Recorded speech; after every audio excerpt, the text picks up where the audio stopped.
This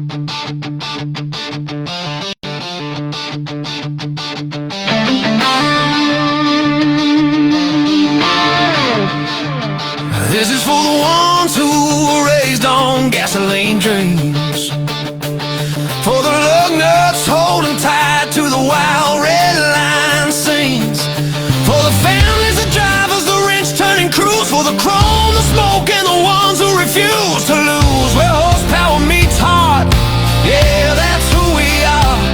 We're a culture, we're a brotherhood, we are only motivated. Build not bought, that's the creed written deep in our veins. We turn busted cars into legends and rust into fame. From late night garage grind to race day stadium roars, every scar on our knuckles unlocked 1,000 doors. We don't back down, we don't break, we don't fold. Every ride we build tells a story worth gold. This is for the ones who were raised on gasoline trains, gasoline trains, for the lug nuts holding tight to the wild red line scenes, for the families, the drivers, the wrench turning crews, for the chrome, the smoke, and the ones who refuse to lose. Where horsepower meets heart, yeah, that's who we are. We're a culture, we're a brotherhood, we are only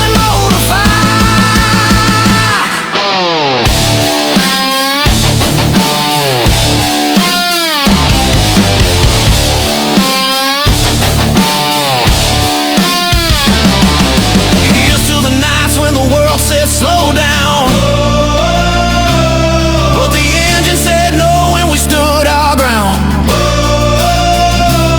To the ones who grew up rich and when the rest took the easy way, we found our path in the piston noise and we'll ride it every day. Pedal to the metal, this is where we belong. Cars, trucks, monster trucks, loud and strong. Passion, pride, lug nuts, side by side. If you love what you drive, then ride, ride, ride. This is for the legends that started in dusty garages, for the kids who chase dreams through the scars and collages, for the racers who gave everything without fail, and the fans who stand proud when the engines wail. Where horsepower meets heart, yeah, this ain't a phase. It's our passion, our culture, and we'll live it to the grave.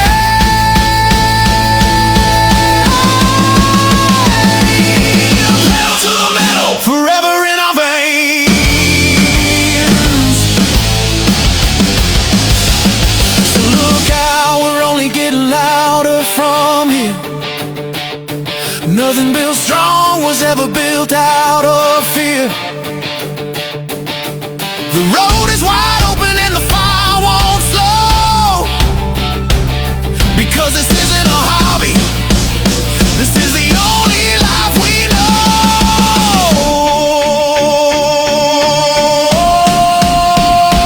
Pedal down, heads high, we're not done. Pedal down, heads high, pedal down.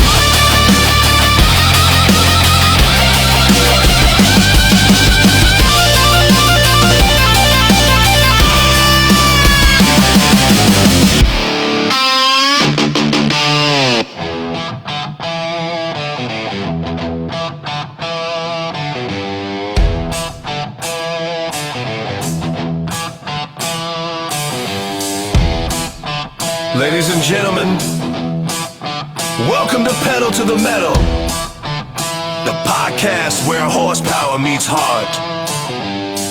From the shine of collector cars to the roar of race cars and the thunder of monster trucks, we've got it all. So buckle up your seatbelt, turn on the gas, and grab your favorite brew, 'cause the ride starts now. And now, here's your host, Roller.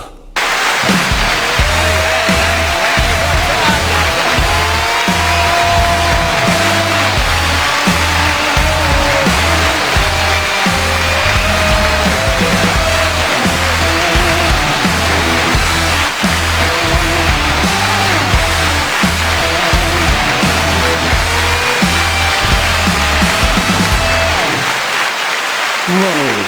Oh, man. Hey, good evening, everybody. Happy Sunday. Sunday. You know what? Hey, I just appreciate everybody coming in here tonight. Y'all are just in rare form again. Man, there's my three rowdies up in the front. What's up, fellas? How you doing? Yeah, man, you guys have already been into the Jack Daniels, haven't you? All right, come on.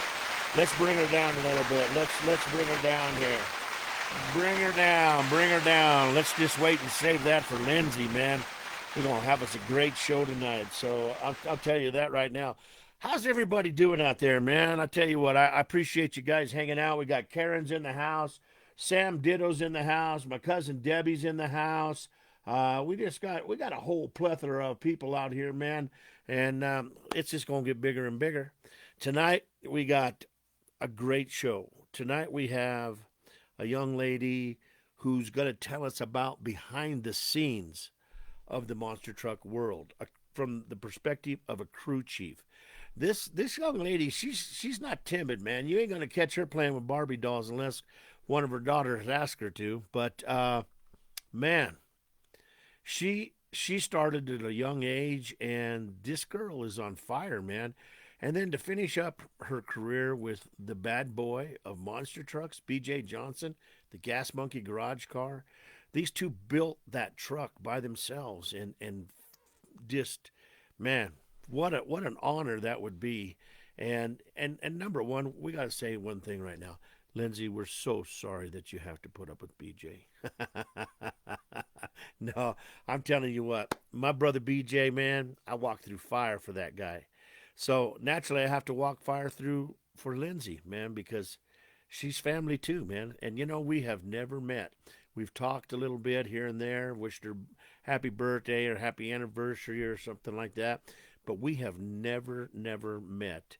And tonight we're going to talk to her. And this lady, there's no stopping her, man. She's got her hands into everything. She's a real estate agent. She's doing something on Facebook right now. I forgot to ask her today what it was, and I apologize, but we'll find out here soon enough. But you know, just this girl she's got kids. She don't quit, man. She only knows one gear, and that's high gear and straightforward, man. Guaranteed, no backing up. And then I see tonight that they're getting ready to get rid of the boat, and they're going to get them they got an RV, man, and they're going to go traveling. Maybe they're going to come up here to Colorado, hang out with Roller, man. We're going to have some fun hanging out with Roller. But no, man, got a great month starting up, and happy March, everybody. Happy March #1. Like to wish my Goomba, Tony excuse me, Tony Agostino, a big happy birthday. He's down in Florida hanging out where it's a little warm, you know. He don't want to get cold down here in Colorado, so he's leaving the cold up here for us. But we're going to take care of it for him. But, you know, tonight, Lindsey Johnson. On the 4th, we got Jeff Cook, the wild man. This man is another one that only knows one speed, and that's heavy metal forward, man, guaranteed. Then Larry Swim. Larry Swim, big name in the Bigfoot world, man. He's going to be on the show, and I can't wait for that one. Larry and I are big, tight guys like that, man. And then Bobby Holman, man, 40 years in the monster truck business. This man is celebrating the 40th year, and he's got his son running with him, and they run the Hot Wheels tour. And we're going to be talking to Bobby and Cody Holman. And then on the 15th, this gentleman, we finally got a date set and stuff, and he sent me his bio. This man is as impressive as the day is long. I've known Steve Curcio for a long time, but I did not know that he did a lot of the stuff that he's done in his life. Hello, Carter. How are you, baby girl? But, you know, this man has done everything from help Motley Crue get their first album, to funny cars, to jet cars, to a funny car pull truck that was for Joan Jett, and many other artists, I mean, out there. He's done, and he's produced concerts. He's done it all, man. He's done it all. So he's going to be on the 15th. I'm leaving the 18th, the 22nd, and the 25th open. I'm still waiting to hear from Mike Welsh. I did talk to Bob Trent, the COO of Bigfoot, and I'd like to. And he said that they would probably be able to come on. And I am also talking to Danny Mass of Mass Media. He's a great photographer. Him and Sean Green, great photographers in the business. And we had Sean Green on a while back, but we got to get a better show for Sean. So anyway, hopefully that they'll fill those up. And then we come in on the 29th with J.R. Adams, another Bigfoot driver. And then March is already filling up, man, because we got the Young Guns of Auctioneering in there, man, and they're going to be coming in and they're going to be talking about their careers. We start off the series of Young Guns of Auctioneering, and that's going to be from 6 to 7, and then we'll have a guest on after that. But the 6 to 7 portion of the show, we start off with Scott Goodhue, two-time world champion. He's been on the show many a time. We're going to talk to him about these young guns and stuff, and then we go right in, man. We're going to talk to Chris Miller. We're going to talk to Chad Lamb. I got to call Wes and get him on board. And then we're also going to be talking to Blake Sherman, man. Blake just got on with, hello, Walker. How are you? Good evening, sir. He just got on with Barrett Jackson. And this boy's coming along. All of them are coming along. That's what we call them, the Young Guns. So we're going to let you hear from some of the young auctioneers coming up. Plus, we're going to have all kinds of other interviews with other drivers and stuff. It's just it's time. And then summer's coming up, and we got car shows. We're going to be talking about that. We're going to be talking about all kinds of stuff. I got some good news. If you guys have seen my Facebook page, you might have seen it's for a bread shop. It's a commercial done on Facebook, but it's down in Pueblo in my hometown. And the building was my dad's Standard Oil shop, where, excuse me, where he started his car lot, started the wrecker service. We had the Standard Oil service and stuff like that. But that's where my dad originated, in Pueblo, in that building. And I've talked to them, and we're going to be maybe even going as far as doing a car show down there. We're also going to be taking a photo op with Bob. We're going to take Bob down there, and we're going to do another photo op. And we're going to have all the families from the current location, the current people that are in there now. And then we're going to have my brother and myself, and we'll be over there. But, the name of the bread shop, it's at 131 Broadway over there on over on Abriendo there. It's called Cepes Chala Breads. And they just make different kinds of breads. They got cinnamon breads and all that. But they were really, really popular. And then they lost a building that they were in, and it kind of financially took a toll on them. And it's taken her a while to build this back up. Now they're running it, and she thinks they're only going to be in this building for a couple of years, and then they're going to have to move up into a bigger facility. And somebody in her family, it's either her son or somebody, her daughter or somebody, is going to be they're going to be taking over the business at the old Standard station, and they're going to make it a delicatessen. So she's got plans of buying the building and doing all that stuff. So, man, it's just going to be cool. It was really cool to see that building all rejuvenated back to what it looked like when my dad owned it, because my dad was a stickler out there for that place to be clean. I mean, there was fresh paint all the time and everything. So I really look forward to talking to Ellie. So we're going to have a good show with her. It was in the car business. Her husband and her used to restore classic Thunderbirds. And so that's going to be another good one. And then, of course, we got all the car show stuff coming up and different things like that. But let's get back to the show here. We got sticker packs. And in the sticker pack, you get the very first Rollin' with Roller and Derek sticker. Then you get one of the little Pedal to the Metal stickers. And then we have some Rollin' with Roller and Derek V8 motor stickers you get. And then we have the larger one here for Pedal to the Metal. I did finally get a hold of my sticker guy, and we are going to do new stickers for Pedal to the Metal Motors and Music. Those will be coming out. We're going to be changing the backdrop behind me here, maybe just the big logo up here. We're going to be changing that, and so we'll get that out. And then we got another Rolling with Roller and Derek sticker right here. So you're going to get quite a few stickers here. You got 1, 2, 3, 4, 5, and with the new one, that'll be 6 stickers. And we'll sell 6 stickers in a sticker pack and mail them out to you for $5. So you get a chance to get some stickers, and if you're a big sticker collector, or if the kids are big sticker collectors, or the grandkids or whatever, But the only one you can't have is the official lug nut sticker. And the only way, hello, Sarah, how are you? You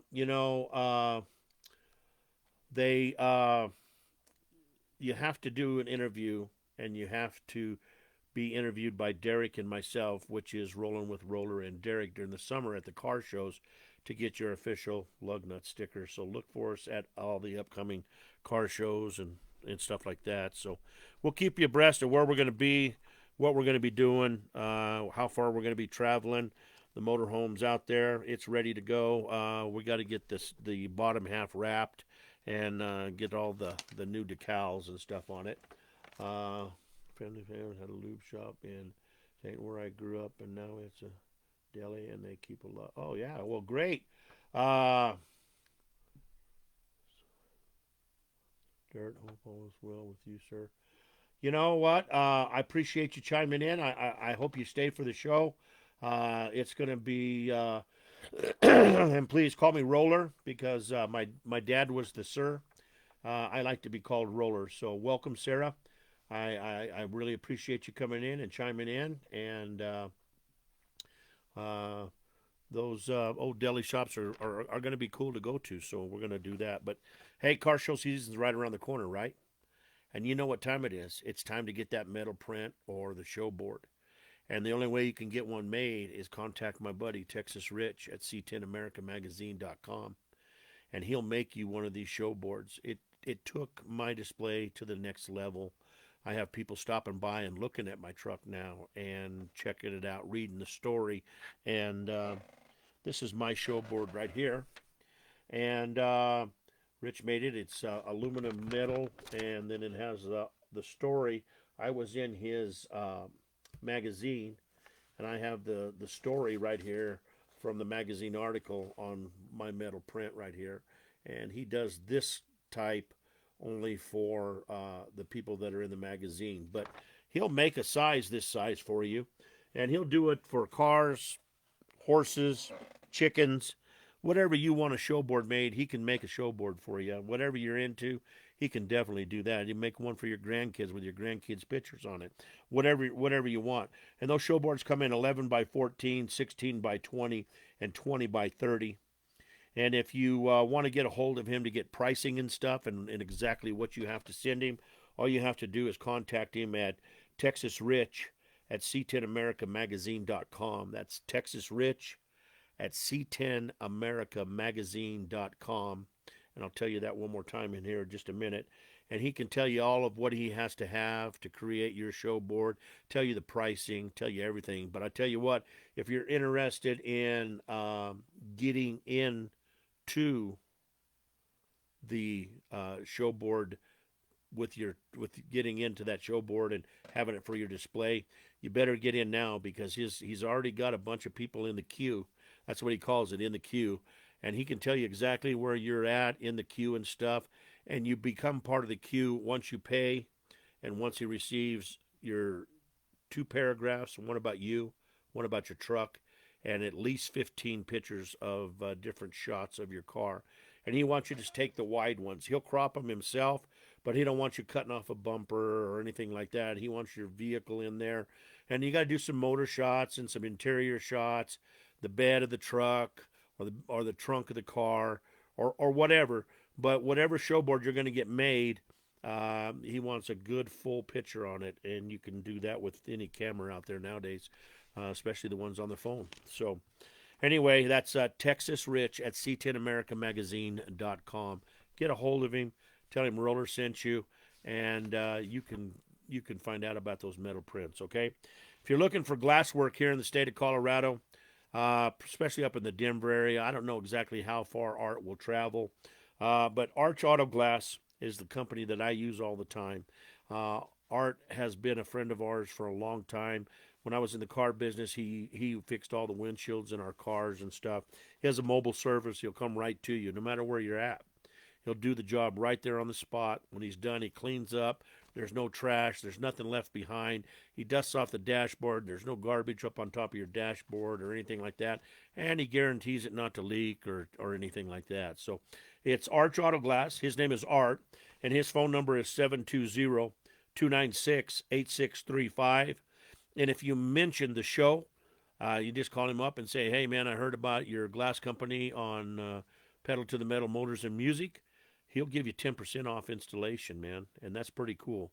That's any kind of a discount anymore in today's world is really a good discount. So that's Arch Auto Glass, 720-296-8635, 10% off of all installations if you mention Pedal to the Metal Motors and Music. We're still working on the motorhome. That'll be a mobile billboard, so if you have a company and you want to get your company's logo out there and the name of your company out there, I checked my volume controls, and they're up as far as they can go. Well, Debbie, let me just see if this does anything for you here. I don't know. Everything on my end is running really strong. I don't know what the deal is. Anyway, we'll get you on there. We can put your company's logo on there. We have 2 different advertising packages, and the motorhome's going to go to different car shows all around, and your business is going to be advertised up and down I-25, Highway 70. We plan on going down into Pueblo to car shows. We plan on going down to Texas and doing some car shows and stuff like that. So they're cheap packages, and we're gonna fine tune those, and we'll bring those out to you here soon. But if you are interested, make sure you get a hold of us, okay? Now, my buddy Jesse Scott, he makes some 3D stuff on a 3D printer. This is one of them right here, and this is going to be a giveaway because we're changing to the new logo, so we're going to be giving this away. And this is a light. It'll sit in your window. It'll sit on your desk. It'll hear you. Debbie, I don't know what's wrong. I'm sorry. I've got it up as normal. Everything's normal here. Let's try this. Maybe that's a little better. Is that better, Debbie? Anyway, we're going to be giving this away because this is the old one. It lights up, and you can put it in your storefront window or whatever you want. And we'll figure out how we're going to give this away, but I'm going to get a new one made. And these things are under $60 with shipping and everything, unless he's went up on his prices lately. I haven't talked to him in a while, so we'll go from there and see. But anyway, his address or his name of his business is Crafts and Creation Studio. His website is www.jessescott.com. His phone number is 715-721-5999, or you can reach him on Facebook under Jesse Scott, Crafts and Creations. Just a great guy. He also made the big spark plug over there for me, which is a lamp you set on your desk or in your room or wherever, your office. And they can also be good trophies. I mean, they'd make awesome trophies where you could put the name of your car show on there and what place you're giving the trophy away for and stuff like that. So 3D printed, heavy, really strong material. And the colors just don't seem to fade or anything like that. So that's Jesse Scott, Crafts and Creation Studio, www.jessescott.com. Phone number is 715-721-5999. Give him a call. Go to his website. Check out the stuff he does. He is a true artist in what he does, man. A true artist. So anyway, Debbie, I'm glad that's better for you. All my stuff is turned up now as high as I can get it, so I don't know what it is. It's the widgets, Debbie. It's the widgets. That's what it is. But let's see here. Sarah mentioned something here just a minute ago. Let me go back and and see what she said. Laugh out loud. Army brat. Can't always help the sir and the ma'am roller. Laugh out loud. That's not a problem, Sarah. Anytime, you're always welcome on here, and if you have to, if you do the sir thing, it's not bad. It's not a bad thing. It's a sign of respect. I understand that. So, anyway, welcome, and welcome everybody else. So, I've been working really hard on songs and different things for all the people that I'm having on the show. I'm trying to get ahead of myself. And yeah, Gremlins. That's right, Sam. Gremlins. And so I haven't had a chance to make a lot of music for myself or for you guys to listen to for the show. But as you know, the first part of the show is always about the music portion of it. So let's get on with the music portion of it here. We're gonna play. Let's go here to the one I just made here. And this is called, well, let's do this one first. I don't know how many of you people are out there follow TikTok or anything. And my wife has got me following this little monkey called Punch.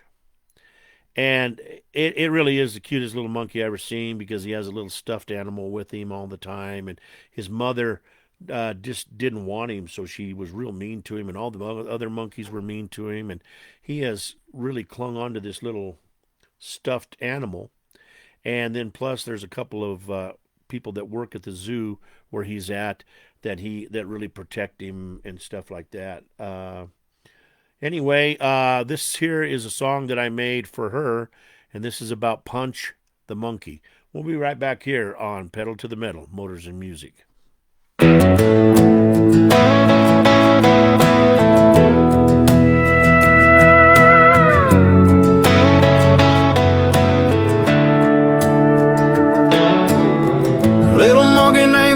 In a big wide world, didn't have a mama, didn't have a home, sat there quiet with his head hung low, while the others ran wild, he was all alone. Found a little toy he could hold on tight, clung to that love through the lonely nights. Didn't understand why they turned away, but he held on strong just the same. Yeah, life can be cold when you're small and scared, but even broken hearts can get repaired. Oh, little monkey named Punch, don't you cry. There's a place for you under this sky. From the shadows to the sunshine bright, you're gonna find your way, gonna be alright. Little monkey named Punch, hold on tight.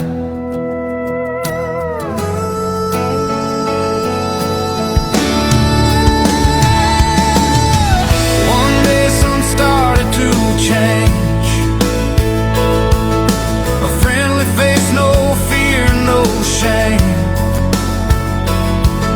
Step by step he learned to trust, from lonely tears to a bond of us, from a stuffed toy friend to a real one too. He found a love he never knew. The world ain't always cold and mean. Sometimes it gives you what you need. Oh, little monkey named Punch, you survived. You found your place, you came alive.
monkey named Punch.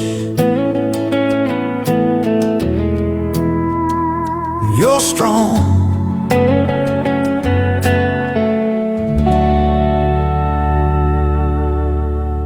You know, it's pretty wild how animals affect us and stuff like that. And I guess that this monkey has so many people just following him that's obsessed. I mean, now that I made this song about him, I'm getting stuff on my Facebook, uh, stuffed animals with the little stuffed animal that he has, plus Punch.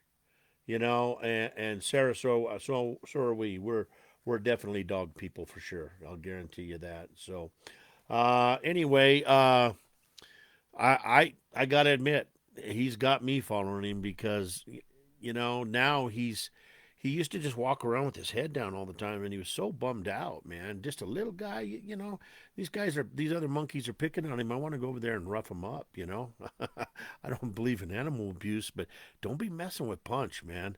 And so anyway, there's a song about Punch. Anyway, back when I was a young lad and got my license, man, Friday nights was always the place to go, was Main Street. And I'm sure you guys all did the same thing when you were young. I don't know if they called it Main Street or whatever, but ours was literally called Main Street. And I mean, I can remember hundreds of cars, hundreds and hundreds of cars being downtown, and just kids talking to each other. I mean, fights broke out or whatever. There was drag racing up and down the street and stuff and different things like that, man. But it was just a really cool place to go as a young person and to go hang out and have just the time of your life. So I made a song called Main Street Memories, and you're going to listen to it right now here on Pedal to the Metal, Motors and Music.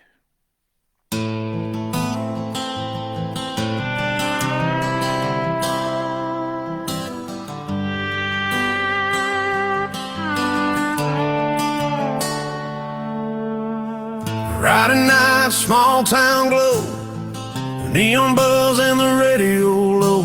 Pulled up slow by the old car wash, just me and the boys letting time get lost. Shined up chrome on the lights, laughing loud, yeah, we own those nights. Up friends piled in tight, windows down in the summer night. We didn't know it then, but man, we had it all. Every mile we drove, we were standing tall. Those were our Main Street memories, cruising slow through our golden years. Million miles on a two-lane dream, blacktop hearts and gasoline. V8 motors thundering loud, shaking glass all through downtown. Camaros, Mustangs, Mopar too. Everybody asking who's gonna rule. Girls waving, hey, take me for a ride. Young hearts burning under neon lights. Yeah, we didn't know just what we had, but looking back, man, it don't get better than that. Those Main Street memories, music blasting from every door. Different songs, but we all wanted more. Headlights lined up, engines rev. Friday nights felt like heaven instead. Everybody had a name and a ride, reputation on the line with pride. From the stoplight down to the edge of town, we'd lay it down when the sun went down. Yeah, word got around when the fast cars came. Every race out there made a name.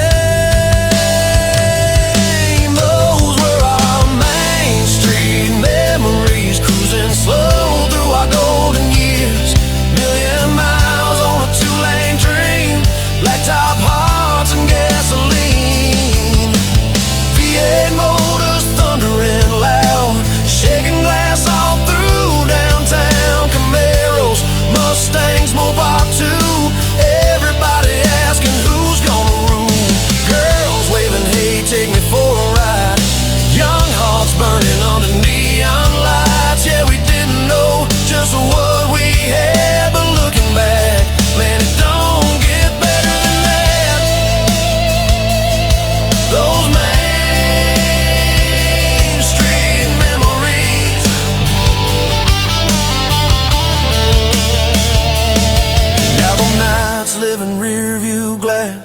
just a little, but they still last.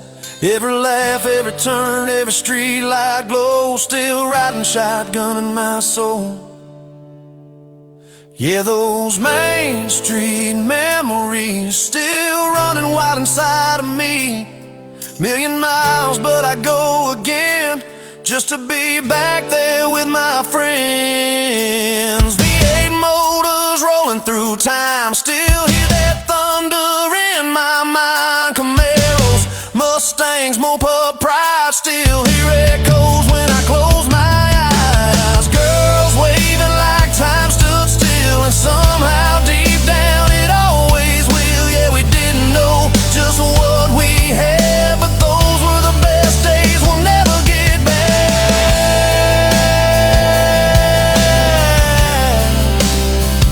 Those Main Street memories.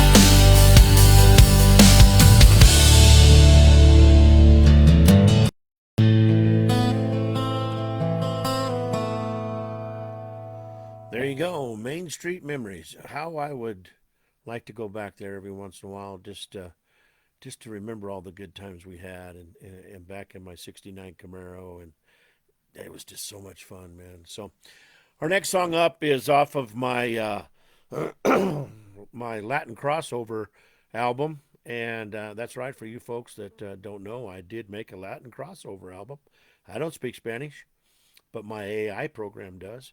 I just told it what part of the lyrics I wanted in Spanish, and it took care of all that. And we do have 12 songs in that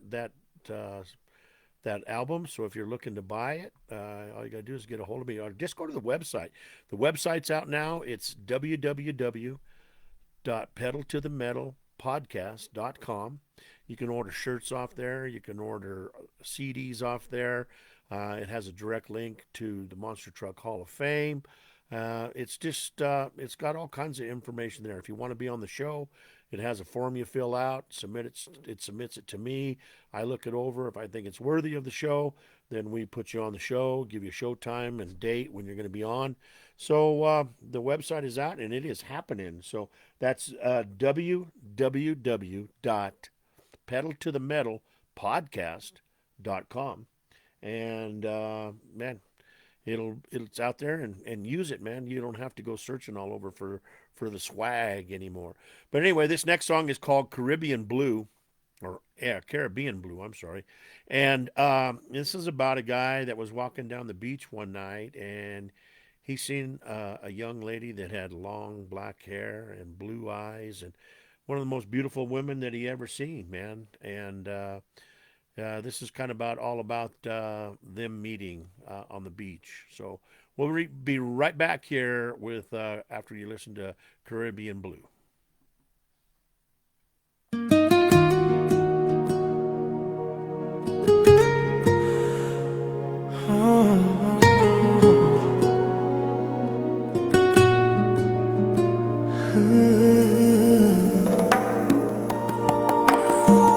I was walking where the shoreline meets the white sand. Evening colors drifting low, till I'm breathing in the warm air. Palm trees swaying slow, then time paused without warning. Like the tide forgot its cue, there she stood in fading sunlight, and the whole horizon shifted into view. Long black hair moving in the ocean breeze, bright blue eyes pulling me out to sea. Never knew her name, didn't need to speak, my heart gave in instantly. Jungle winds whisper through the night, stars waking in quiet light. ¿Quién eres tú? Sueño, realidad, oh reality. Caribbean blue, falling deeper from the moment I saw you. Underneath that endless sky, the waves kept saying don't pass this by. Baila conmigo, siente la pasión.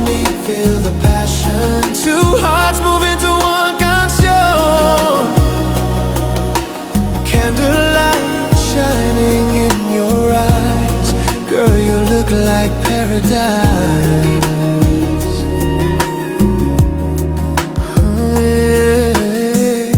We walked where the tide left silver traces, footprints fading behind, soft aromas drifting from the jungle, moonlight perfectly lined. She left and the night grew warmer, like sunrise came too soon. Somewhere in those rolling waters, my world began to change its tune. Her skin glowing bronze in the firelight, ocean scattering diamonds on the shore. I've chased sunsets around this world, never felt this before. Morning waiting just offshore, heaven opening up its door. Quédate aquí, no quiero despertar. I don't wanna wake up. Caribbean blue, every horizon led me to you. Spiritual sunrise starting to climb. Too long roads aligned in time. Dame tu mano, siente el calor. Give me your hand, feel the warmth. Love rising with the ocean roar.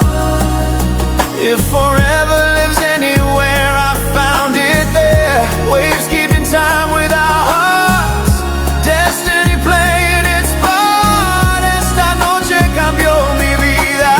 Tu mirada me rescató. Didn't go looking for love, it found me walking that shore.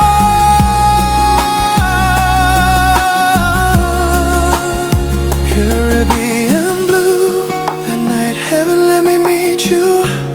From candlelight to morning gold, this is the story our hearts will hold. Under a sunrise painted divine, you're forever tangled with mine.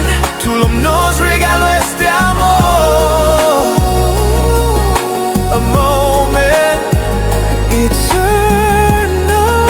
White sand, winking sky, salted, bright blue eyes. I came for the ocean view, but heaven sent me you. Caribbean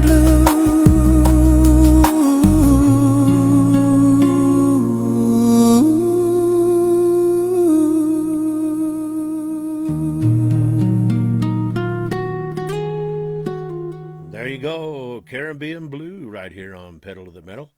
I'm going to play one more out of the Latin crossover song, and I don't know if you guys know what a cumbia is, but it's a Mexican dance song.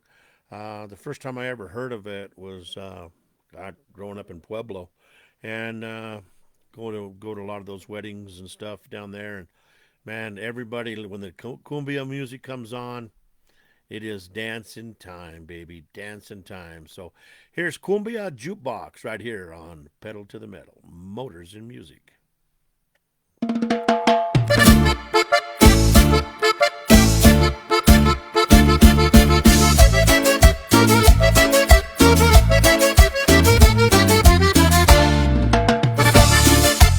Suena lento el tambor, la noche despierta. Ven conmigo, déjate llevar. City lights fading into moonlight glow. Half beat moving in the rhythm slow. And we start to you a little closer. Music rising on the shoulder. Warm and sit on your skin. Feel that smile pulling you in. When no bass drops soft and low. Everybody's low. No rules, no rush tonight. Just you and the moving light. Baila conmigo la cumbia. Y en tu pelo sensual. Move your body side to side. Feel the rhythm natural. Baila conmigo la cumbia. Hands up, oh let go. Modern fire, old school soul. Esto paso flow. Paso a paso sin pensar. Deja el cuerpo hablar. Siente el pulso del tambor. Esta noche es para más.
futuro también.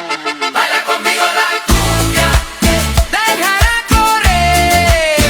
Every step, every turn, feel the moment burn. Baila conmigo la cumbia, generate on. Classic roots, Malibu, we keep dancing on.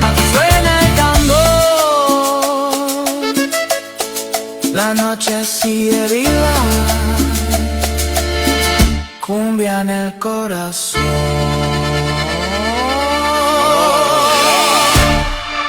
Cumbia Jukebox right here on Viva. well, I was going to say Pueblo to the Metal, right here on Pedal to the Metal, Motors and Music. All right, we're going to go ahead and get out of there now. Everybody's talking about my dance moves and stuff like that. Y'all are making me blush right now. That's it. But when the beat hits your feet, man, you got to dance. That's all there is to it right there. So this next song right here is called Where Do All the Horses Go When They Die? We'll be right back here on Pedal to the Metal, Motors and Music.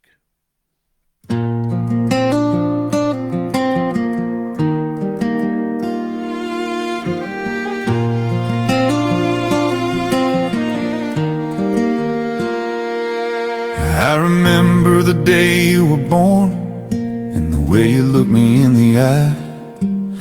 I knew right then you'd be my horse, and then we'd chase the long roads of our lives. From the mountains down to the oceans, through the hills and the open plains, you always stood right there beside me. Never once did you complain. You were steady when the trail got narrow, sure-footed through dust and rain. Didn't matter what the load was, you carried it without a change. Every mile you gave me your heart, every ride you gave me your trust. And that's the reason I loved you, more than words, more than dust. So tell me, where do the good horses go when they die? Do they run through a big green pasture in the sky? Is there fresh water flowing and sweet grass hay to eat? Somebody ride them gentle, keep those hooves trimmed neat. Do they turn into angels or just wait somewhere up high? Where do the good horses go when they die?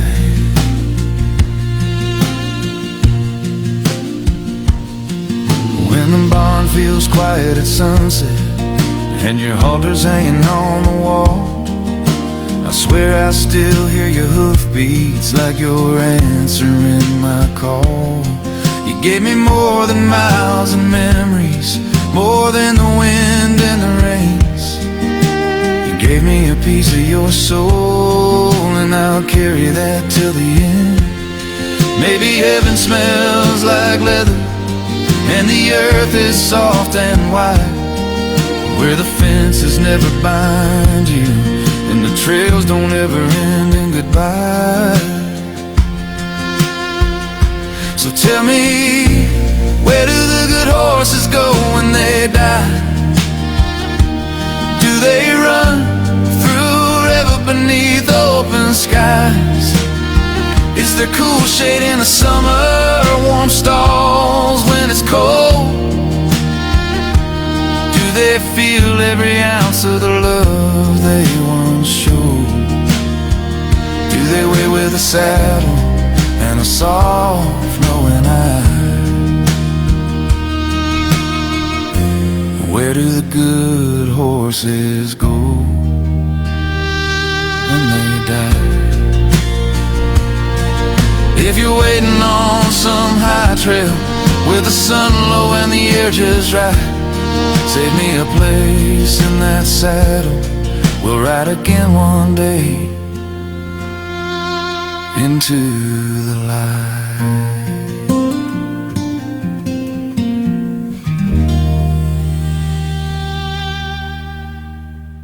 There you go. Where do all those good horses go when they die? So we're going to pick it up a little bit here, a little Texas two-stepping right here. We're going to listen to Two-Stepping on a Honky Tonk Saturday Night right here on Pedal to the Metal Motors and Music.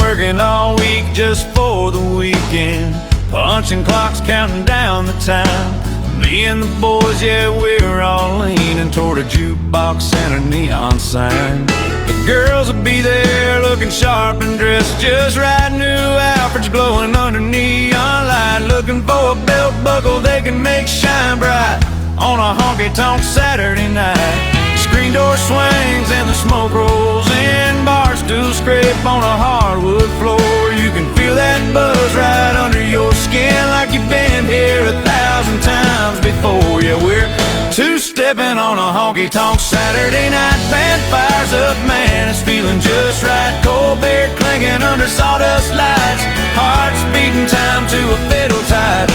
Laughs get loud, worries fade out of sight. Every wrong feels a little more right. Yeah, we're two-stepping on a honky-tonk Saturday night. Band hits the stage, drummer counts it down. Steel guitar starts crying sweet. Boot heels thump as the floor goes round, spinning circles down to the beat. Strangers smile like they've been friends for years. Hands in the air, not a care nowhere. Every song sounds better when you're right here. And the night's still young, yeah, the coast is clear.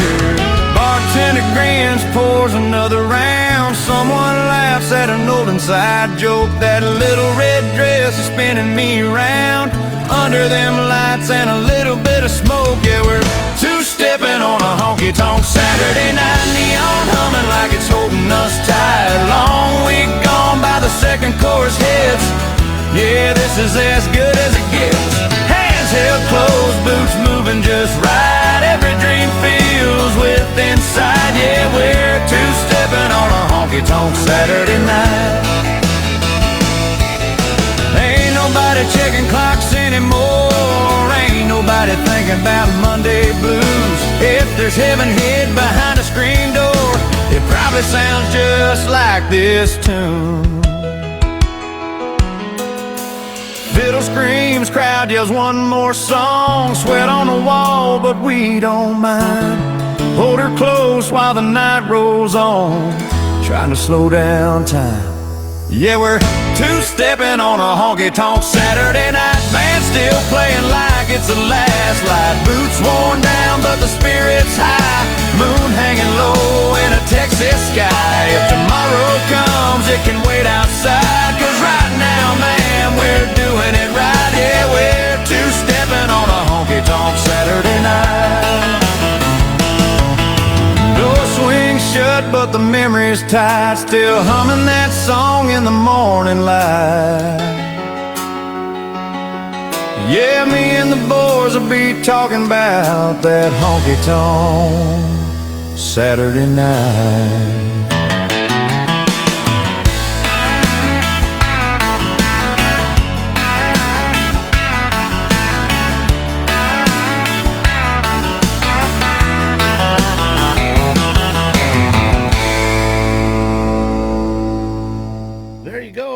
Everybody's got to go two-stepping on a honky-tonk Saturday night. That's right. Well, it's time to play my cousin Debbie's song, and she's the inspiration of it, and he was one of my best actors right here, and this is about Robert Duvall. It's called He Became the Man.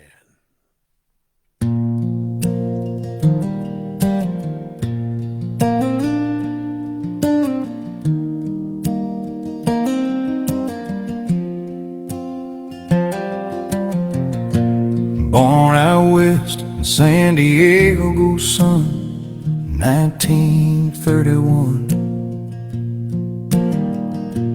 Raised on rules in a Navy man's code, where duty's never done. And a polished nights, yes sir, and salutes, a young man standing tall Harley boots on a gravel road. He heard a calling call. Traded rain for a stage in New York, just a dream in his hand. With Hoffman and Hackman chasing ghosts, just trying to be a man. Courtroom walls and empty plates, hell, the struggle cut him deep. But a fire burned behind his eyes that never went to sleep. He didn't just play the part, he became the man. From shadows to the spotlight, you could feel it in his hands. From Boo Radley's sides to the Godfather's right hand, every role he ever touched, he became the man.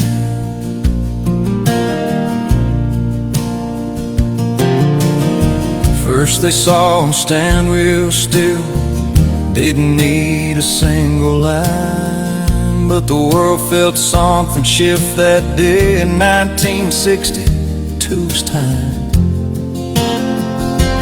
Then came power dressed in calm, Tom Hagen in the game, a quiet force beside a stone, respect without the fame.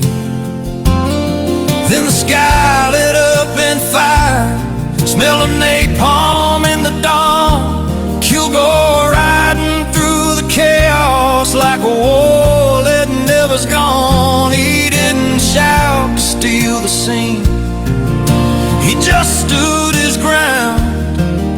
And somewhere in that silence, truth is always found. He didn't just play the part, he became the man. From war-torn skies to family ties, you could feel it in his hands. From consigliere calm to a soldier's command, every role he ever touched, he became a man. And then he rode out west where the wild winds blow, with a cowboy's soul so free. Gus McCrae riding open range like a man we all believe. Dust and alder, heart and steel, stories in his eyes, every mile of memory, every word of truth that rides. Tender mercies, broken roads, a whiskey-soaked regrets, found redemption in a quiet song the world won't soon forget. He held that gold in '83, but never changed his way, still chasing truth in every role, still working to this day. Not just lights and cameras rolling, not just lines and names, it's the weight of every story and the truth behind the frame. He didn't just play the part, he became the man. From a soldier's road to Hollywood, to the heart of every fan. From the plains to the fight, to the silver screen stand, yeah, every role he ever touched, he became a man. Yeah, he didn't chase the spotlight, it found him where he stood, a lifetime carved in honesty, and he played it like he should.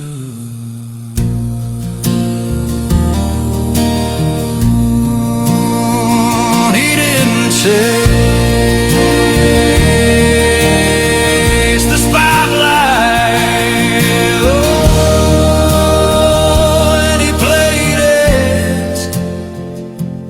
like he should.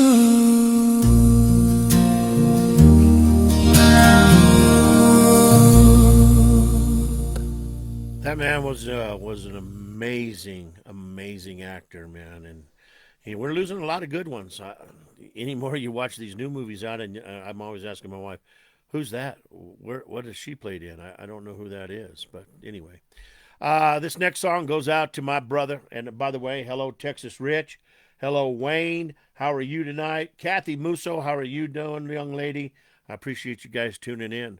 But this next song goes out to my big brother out there, man, from Oklahoma.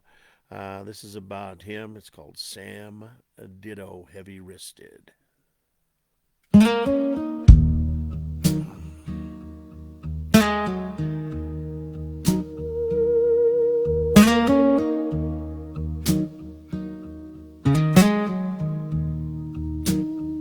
Sam Ditto's a man who likes to ride,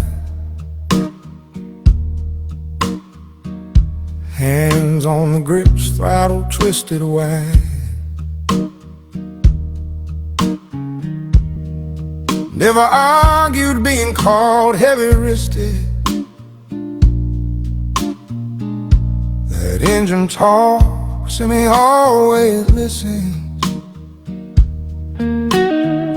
Bought his first bike in 2008.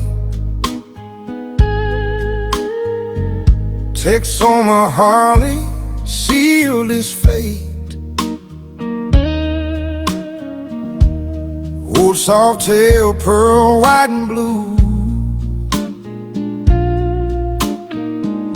That bike felt born for breaking loose. He's been riding since 17. Wind on his face, heart running free. One road speak when the world gets loud. Chrome and miles keep him steady now. Yeah, some men pray, some men roll. Sam Ditto rides that country blues road. The oil patch of morning, sun barely high. Riding to work while the rest drive by. Days on the road, man, he misses those days. Highway home in a different way. Hard head off, gloves pulled tight. That ride home felt better than right. Gas tank singing, engine warm. Felt more alive than he'd ever been born. He's been riding since 17. Wind on his face, heart running free. When the nights get long and the roads get tired, that motor's truth never wants a lie. Yeah, some men pray, some men roll. Sam Ditto rides that country blues road. Then love came along like love always does. Wedding rings and grown-up stuff. Shredded the soft tail, tried to slow it down, but no bike after felt quite right around. Bought one just to flip for play. Didn't plan on keeping it anyway, but the first owner treated her like gold. Every service loved, every story told. Some things don't speak till you take it slow. And they grab your heart and won't let go. He's been riding since 17, still chasing that in between. When the cold rolls in and nights run along, that engine hum feels like an old blues song. Yeah, some men pray, some men roll. Sam Ditto rides that country blues. like his own kind of style. Lifted the front fender a couple inches high. 21-inch flat spoke, black and chrome. Front end tall like it finally found home. Dropped the back with an air ride low. 16-inch flat spoke, tucked in slow. Merlot sun glow, shining deep and bold. She's a fine-looking dresser, truth be told. Hobo nickel shining clean and bright. Time and cover stamped to mark his life. And Mitchell said, so the whole world knows, that bike ain't borrowed, that bike's his soul.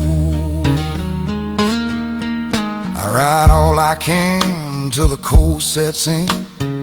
When 40 hits, old bones don't bend. Batteries fade and the wind cuts sharp, but the dream still pulls on the same old hard days on the road. That's a full-time plan. The bike's jelly to my homemade biscuit, man. If I could, I'd ride all day long. Wind in my hair, fish tape, singing this song. He's been riding since 17, still chasing miles, still riding clean. Life changed lanes, but the road stayed true. Every scar earned, every mile due. Yeah, some men pray, some men roll. Sam Biddle rides that country blues road. Heavy wristed, hands still strong. Merlot sun glow rolling on. Yeah, the road knows his name, and the road remembers him.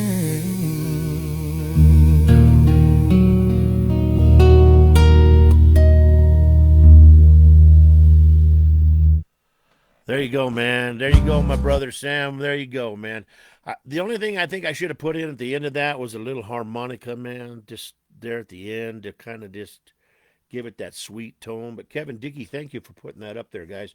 If you are interested in any of the music that we play and stuff like that, I can build different CDs. You don't have to buy the albums that I have for sale. But if you want to, just follow that email down there that Kevin Dickey put up there, jeffrichards327@gmail.com. And man, I can hook you guys up with some great music and stuff like that. So just get a hold of me and we'll go from there. Also, if you're looking for just music about C10s, I made 26 songs about C10 trucks. And the only way you can get those is go over to my buddy Texas Rich's site. That's Texas Rich at C10AmericaMagazine.com. And you can order those right off of his website. There's 26 of them. You got to buy them. I think it's 10 songs at a time because it won't let us sell all 26. So it's just $10. Okay, that's all it costs. So you're going to get 26 songs for $10, and the last set of 6 songs you get absolutely free. The first 2 are $5 a piece. So anyway, I think we'll just wake it up a little bit so we can get to our show here in just a minute. But this one here is called Shakes the Ground. This is about a C10 truck, and we'll be right back here on Pedal of the Metal, Motors and Music. 1, 2, crank car.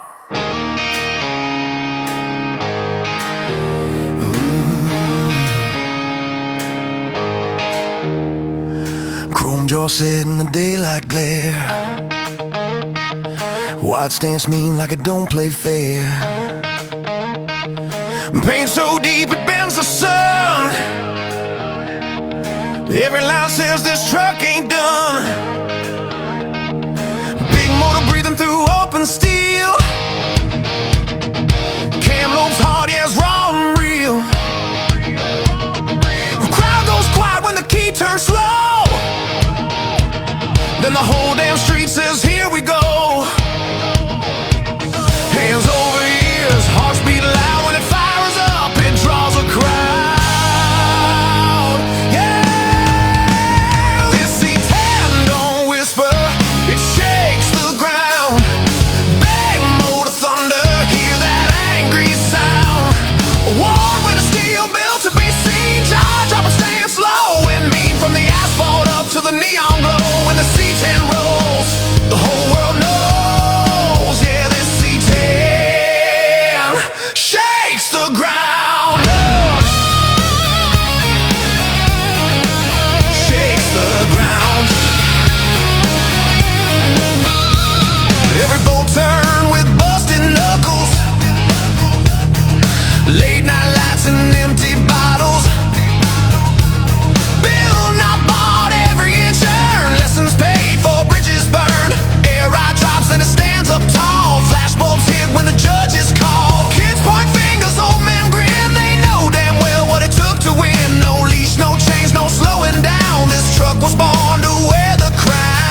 blacktop midnight run. Tack climbs fast when the light turns green. Rear ties talk, smoke curls thin. You don't race clocks, you race the grin. Radio down, just engine song. Every mile pulls a knot along. Built to drive, not hide away. This truck earns respect every damn day. Drop the clutch, boom, feel it in your chest. Oil fire, steel and sweat. Hitters scream, earth replies. You don't fake truth, you amplify. Let it breathe.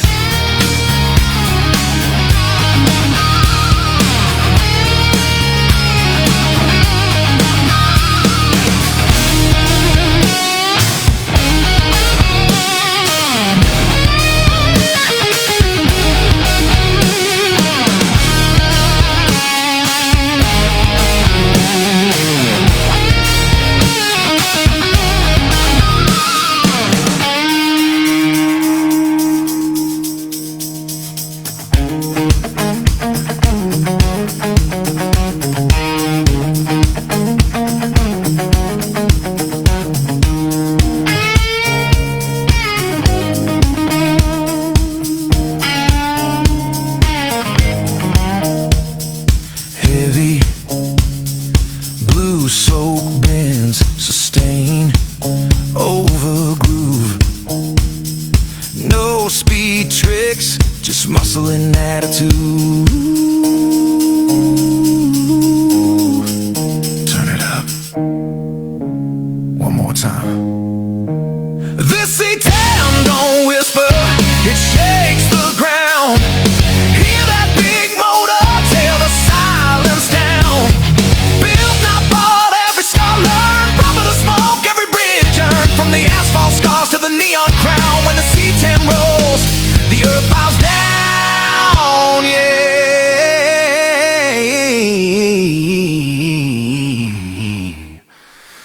Yeah, this C-10 shakes the ground.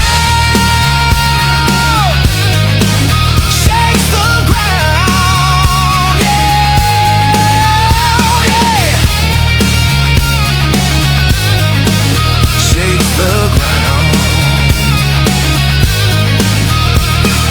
Kill the motor, crowd still roars. That's what a real C-10's built for. You know, if that don't make you feel good, I'm telling you, there ain't nothing in the world that's going to do it. I promise you. Dang, that gets me fired up, man. I love it. I love it. And I see you guys are loving it out there too, man. Texas Rich, pushing them hearts and them thumbs up. Well, there's only one thing that we got to do now. We got to get ready to start the second half of the show. So this is the time when we come in and, you know, what we do. This is Pedal to the Metal Part 2.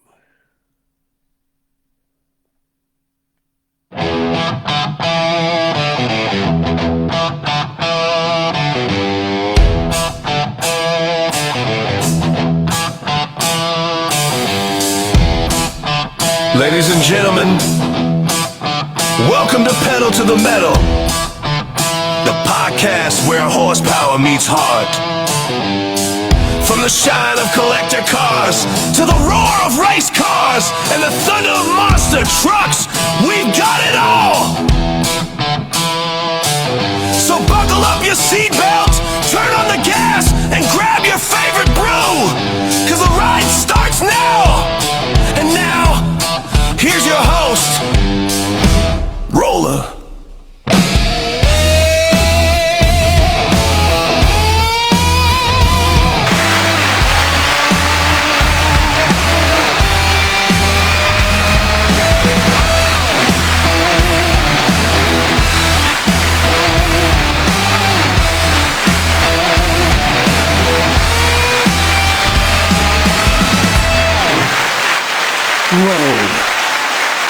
You know, y'all are the best, man.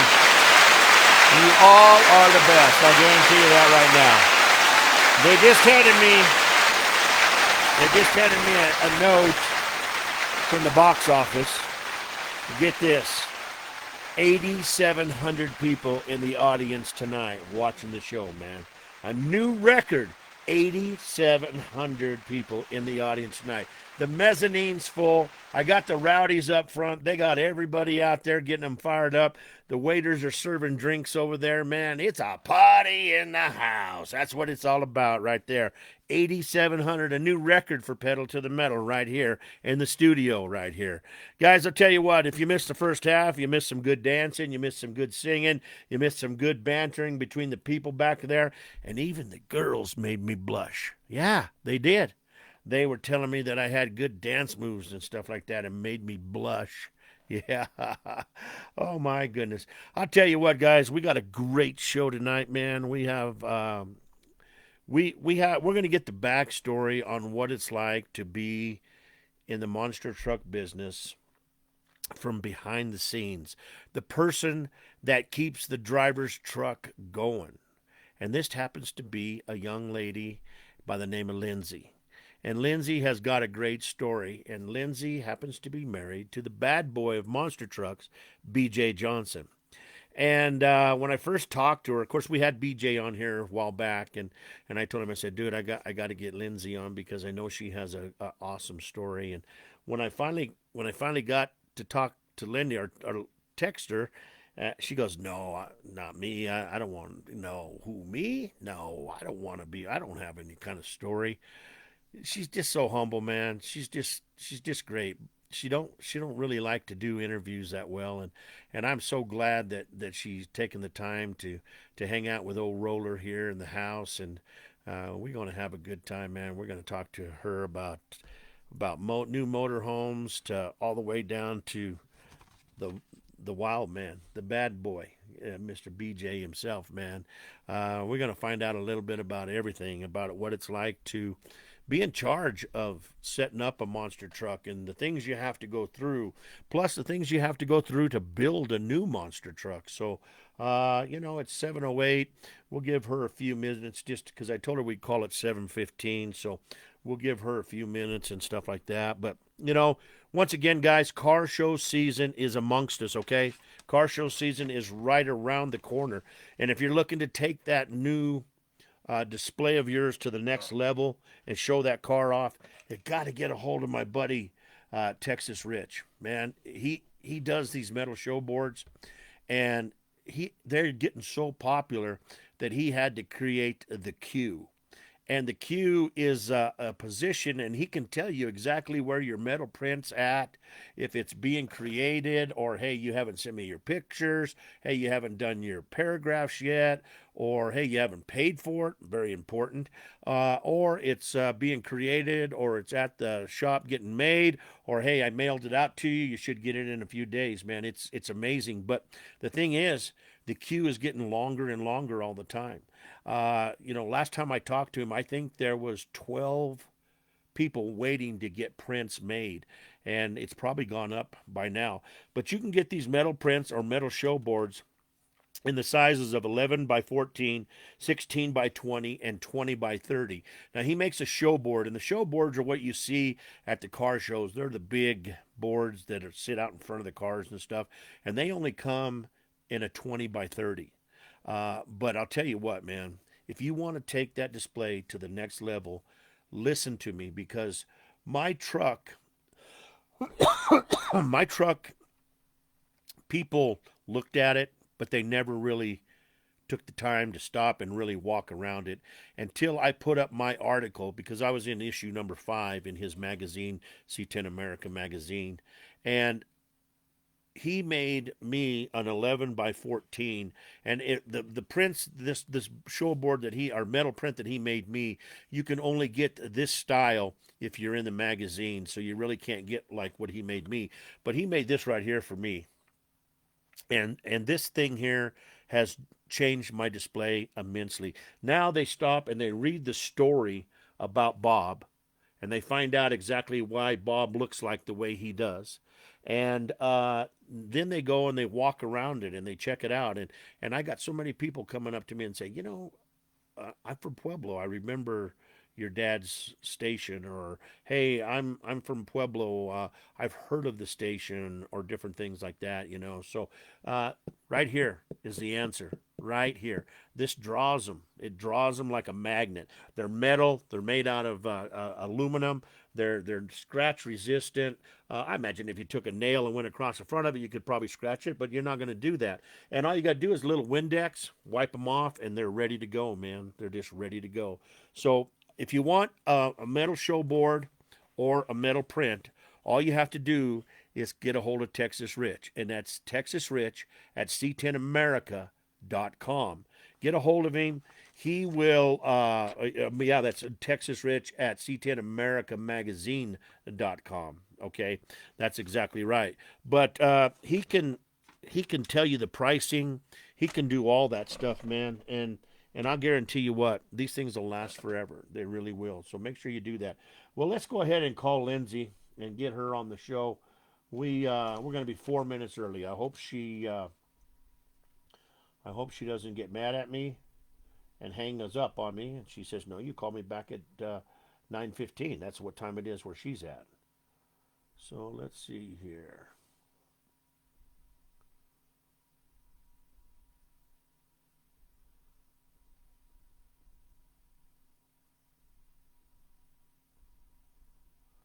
I'll tell you if it's working here in just a second. Oh, yeah, yeah. Hi, you reached Lindsey Johnson with Agile Group Realty. Sorry I couldn't come to the phone right now. If you could, leave me a message, or for faster response, please text me at this number. Hope to talk to you soon. Thanks. Bye. We're gonna have to find out what happened. We talked just right before the show. Let's go ahead and try that again. Let's see here.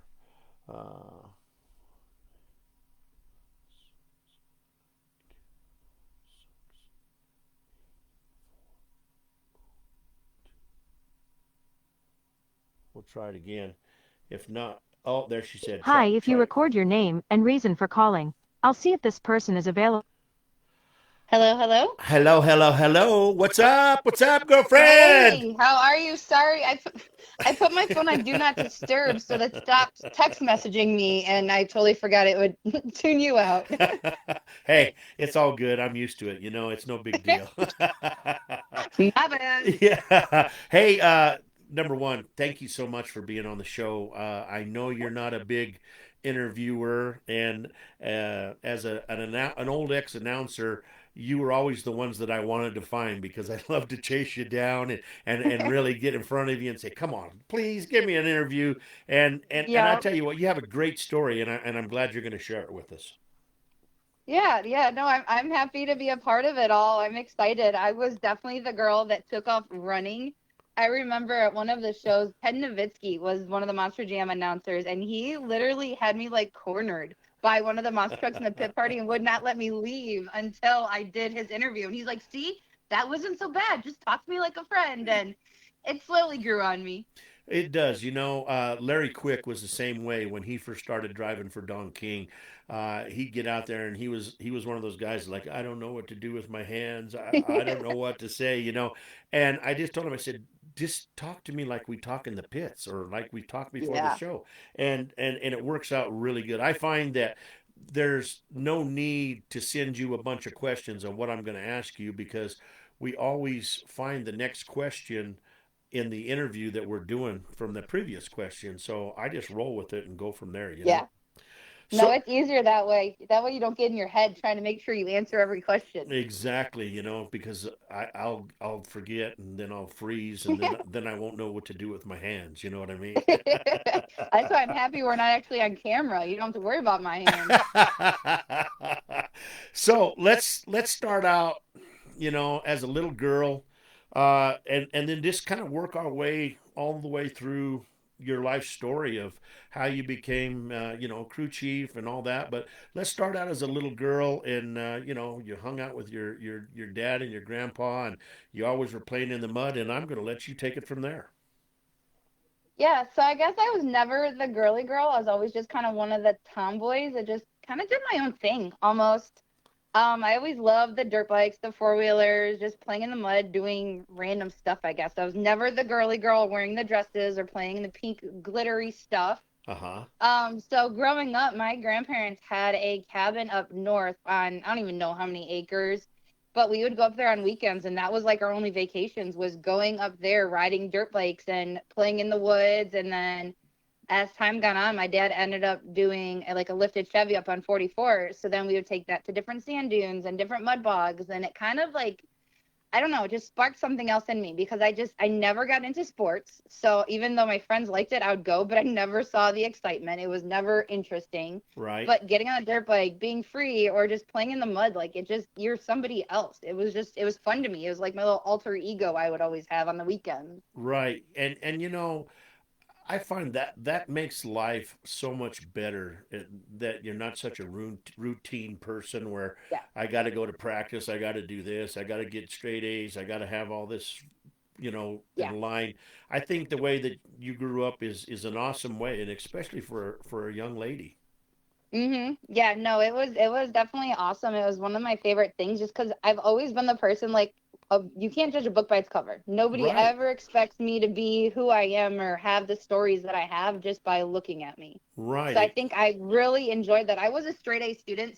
School came super easy to me. Uh-huh. So like that's where my parents were kind of cool with me doing different things on the weekends because I was still a straight A student. So I got to be like the normal girl during the school days, and then on the weekends we'd go play in the mud and be dirty all weekend, and Right. it was fun. So your friends that you had, did they know, as young kids, that hey, this girl's a little different, and she's probably going to be, and I don't mean that in a bad way, Yeah, no, but I get you. Yeah. but she's gonna be something spectacular in her life, I think. Did they ever Um, have that feeling? no, I mean it really wasn't that. I mean, I was one of the guys. So I grew up with four guys. We're my best friends. I still talk to a few of them to this day. They were all into football, baseball, hockey. So I would do that stuff. They never really understood my love for everything else because their families didn't grow up that way. They never really did much of it. My Right. one friend was into like the fishing and kind of hunting and stuff, but not so much into the dirt biking. So they Uh-huh. never really understood it. I used to get tickets to Monster Jam way before I even got into the sport, and I would take them with me, and you could just see like the boredom in their faces. They never like understood it. But you go to a football game and they are all excited, and it was like watching paint dry to me. So it's just That's right. it was like they loved me, they respected me, they just knew we were kind of different when it come to those things. And yeah, I would as I got older, my dad had his lifted Chevy on 44. So as soon as I got 16, my dad let me drive it. Oh, And I would wow. drive that thing everywhere, which is funny because anytime him or someone else would drive it, they got pulled over. Because in Michigan, back then, like there was weird lift laws. But every time I would drive it, like cops would look, but I don't think anyone believed like there was this young girl driving this thing around. So I was lucky. I never got pulled over in it. So then I started taking it to different like truck shows and just local things around me. And I'd always bring a friend with me, one of the guys. So whenever we'd be sitting there, everyone would like walk right past me to him to ask questions. He's like, yeah, I have no idea. I have no idea what any of this is. Talk to her. And like nobody would believe him. It was the funniest thing. Right. And that's pretty cool that your dad said, "Hey, don't ask me, ask her. She knows it all." And I Yeah. bet you people looked at you like, "Wow, that's kind of crazy. You mean she knows a lot about this truck?" And that was Yeah. cool that you did. As the same way as I was growing up with my dad's wrecker, he'd hire new drivers, and they'd say, "Okay," he'd say, "Go out and ask for my son Jeff, and he'll show you the ins and outs of the wreckers." And they'd come out there, and they'd say, "Okay, where's Jeff at?" And I just this little kid, Yeah. and they're like, "You're Jeff?" And I'm like, "Yeah." They go, "What do you need?" And he said, "Well, your dad's going to show me the wreck. You're going to show me how to run the wrecker." I said, "Well, come on, let's go. Get in the Yeah. truck. Let's go, man." So yeah, it's cool to be able to have the passion for something like that, and I definitely know you did. Yeah, no, it was fun, and I think I loved more the wow factor that nobody believed it, and then I would start talking, and they're like, "Holy shit, she actually knows what she's talking about," and I don't know, it just made me always giggle every time. It's like, "Yep, that's what you get for judging a little girl." Were you wrenching on him too and all that? I went a little bit here and there, but I mean, I was still like 13, 14 at that time Uh, beforehand, so I mean, I didn't do much with it then. I didn't really like start working on it until I think we got into more of the like the monster truck stuff. Like I'd always be the one holding the flashlight for dad getting yelled at and whatnot, Right. but I never like did a ton of it. I was always the cleaning person. Every time we went to mud bogs or every time we did something, I was the one stuck washing that thing forever afterward. Yeah, and they get mud everywhere, don't they? Ugh, everywhere. I'm pretty sure 15 years later, there's still mud coming out of that truck.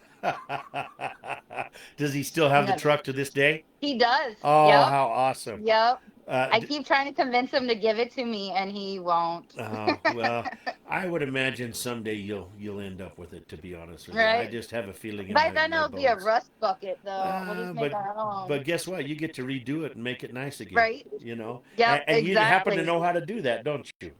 I do. I've seen it done once or twice. Does he have a name for the truck at all? No, no, it's just a lifted Chevy. So like it just has the typical blue paint job it's always had. So it's nothing crazy or anything. It was just our little plaything. Uh-huh. There's a follower on here, and I guess it says Haas Robert, but I guess it's Robert Haas.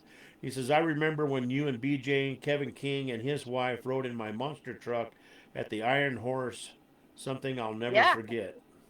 Yeah, yep. Their Iron Horse is like a mud park around here, and he's got some badass rides. Uh-huh. He's got some really cool lifted trucks, lots of power, all this stuff, and yeah, they let him ride along with them, and did tug of war in one of them once, and it was super fun. Even though I've always been in the monster truck world, Uh-huh. the mud truck guys and like the guys we meet at those mud parks like get us. You're Right. just like one of the same, even though it's a total different ball game and like crew that everyone hangs out with. Everyone is just so easygoing, and he is one of the nicest men you'll ever meet. And then he said something about lunch at Jeremiah's with Uh, Kevin Lawrence. yeah, yeah. I think we did. I think he did like a tractor pull or something there, and we hung out with him and went to like lunch and hung out. Because Kevin Lawrence, he's another badass in the mud truck world and lifted Uh-huh. trucks, and yeah, he's super super cool guy.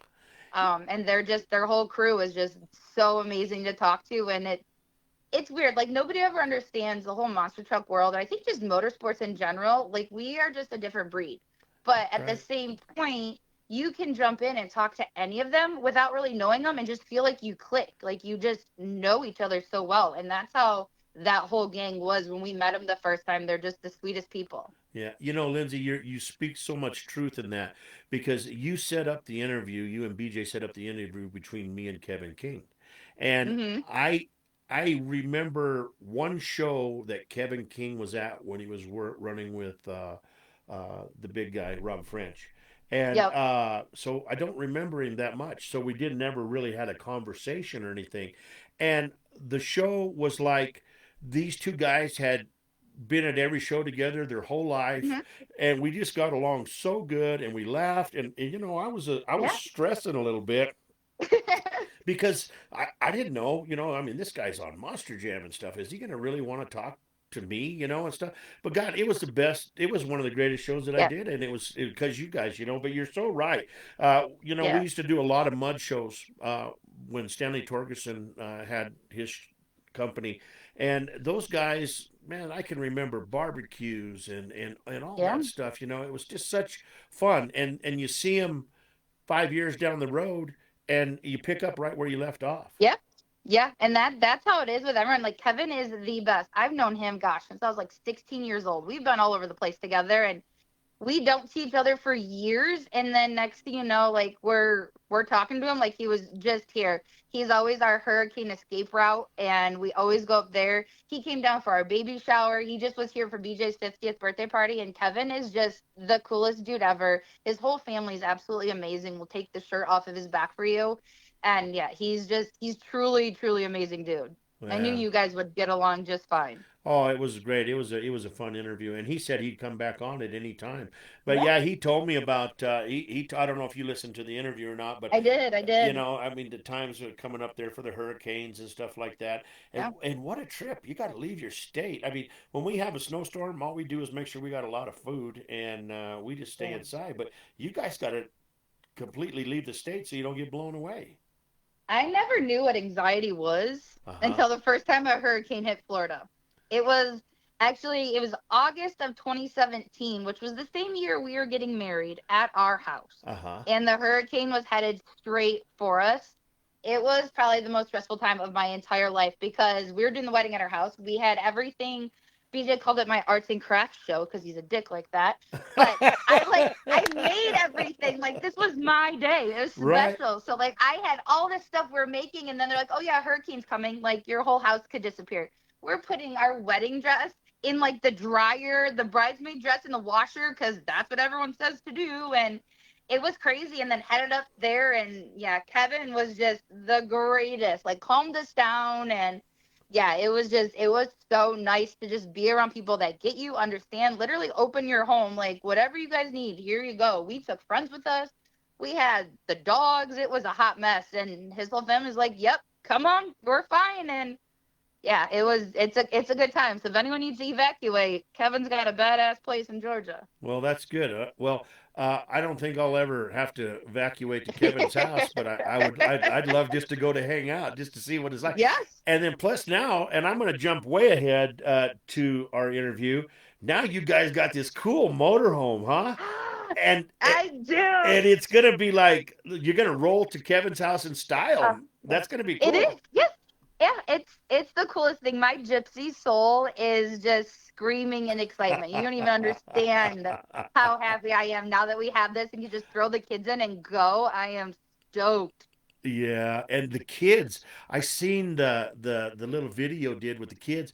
The kids are excited too. I mean, they're just Oh yeah. they each got looks like they got their own bunks and everything. They I mean, do. Yep. that's That was our amazing. main thing. We wanted something we could drive because the kids don't have to be stuck in their car seat. Right. And we don't have to tow someone behind. My 82-year-old grandmother lives with us. Uh-huh. And she likes to do all the fun things too. And I was like, there's no way we can load up a dually to drive all night and tow behind something. No. Like, having a camper is going to be amazing.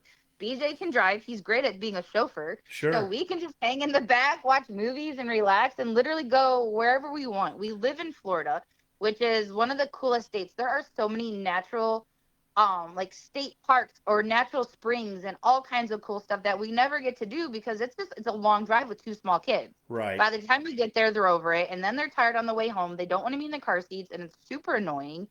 And I'm like, but I still want to go places. I still want to do things. So it's like, now we can literally drive, do cool stuff, and pull over to truck stop and sleep for the night. And yeah, There we you can go. do so many more things. We the kids they're 5.5 and 2.5, so they're into monster trucks now. And they love going and playing in the dirt and being muddy. I want the kids to grow up like living life, not behind a tablet. There you go. So we've been doing a bunch of independence, like the Cretans have been here. So we're like little groupies. We Uh-huh. show up on the weekends, hanging out with them. And then Brian Wagner was just here, Elliot Miller, they all do a bunch of shows. Right. And we go, but by the time their show's over to sit and hang out, the kids are tired and we have to leave. And I was like, Yeah. well, this is no fun for us. Right. So now we're like, well, let's get the motorhome. We can put the kids to bed, and then we can hang out at the campfire and hang out with everybody after hours. And in our own little way, we do truly miss monster trucks. We love being around the people, doing different things. BJ loves doing dirt crew. That is one thing he's never got to do a lot of Uh-huh. because he's always driving the trucks. I'm like, hey, if anybody needs any dirt crew help while you're in town, Right. BJ's for hire. We can bring the kids. I'm like, it could be a win-win for everybody. Guaranteed, in a nice place to stay. You know, we Yes. we were motorhomers all of our lives. My dad always had a motorhome. We went on vacations with him and stuff like that. And it is totally awesome to be able to let somebody drive, you know, and just sit around and talk and watch movies and the Yeah. comforts that they have now. The motorhomes are amazing, you know. They're Dude, this thing is insane. Yes, I it am is. like, it's crazy. Yeah. And the biggest thing is looking, I was like, I want bunks because my kids always have to bring way too much crap with them, and I don't want to have to put it away every day. Sure. So this way, they've got their own little bunks, their beds. They can decorate and do however they want in there, and their stuff put away. And yeah, so like growing up, we never traveled much other than up north. Like I didn't Uh-huh. get on my first airplane until I was 18 years old. Wow. So like our only trips, we came down to Florida once, we drove, and then we would just always go up north. And when I went up north to the cabin, let me tell you, there is no running water. There is an outhouse. There was a technical cabin, but they didn't really have electricity or anything. So like we were tenters. If we went camping, we went in a tent. Right. So like being able to do this with the kids and not have to do the tent and sleep on the ground, like I am just so stoked. Yeah, that's my wife always said, I'll go camping with you, but I have got to have a bed and I've got to have a restroom. I'm not going to go out in the woods. Yeah. So Yeah, that's I'm like, I just don't want to anymore. right. And Lindsay, last time I looked at a map from from Florida to Colorado, there's a lot of gas stations, a lot of places to pull Yeah. over. And then when you Okay. get here to Colorado, you can come to the hurricane shelter here in Colorado.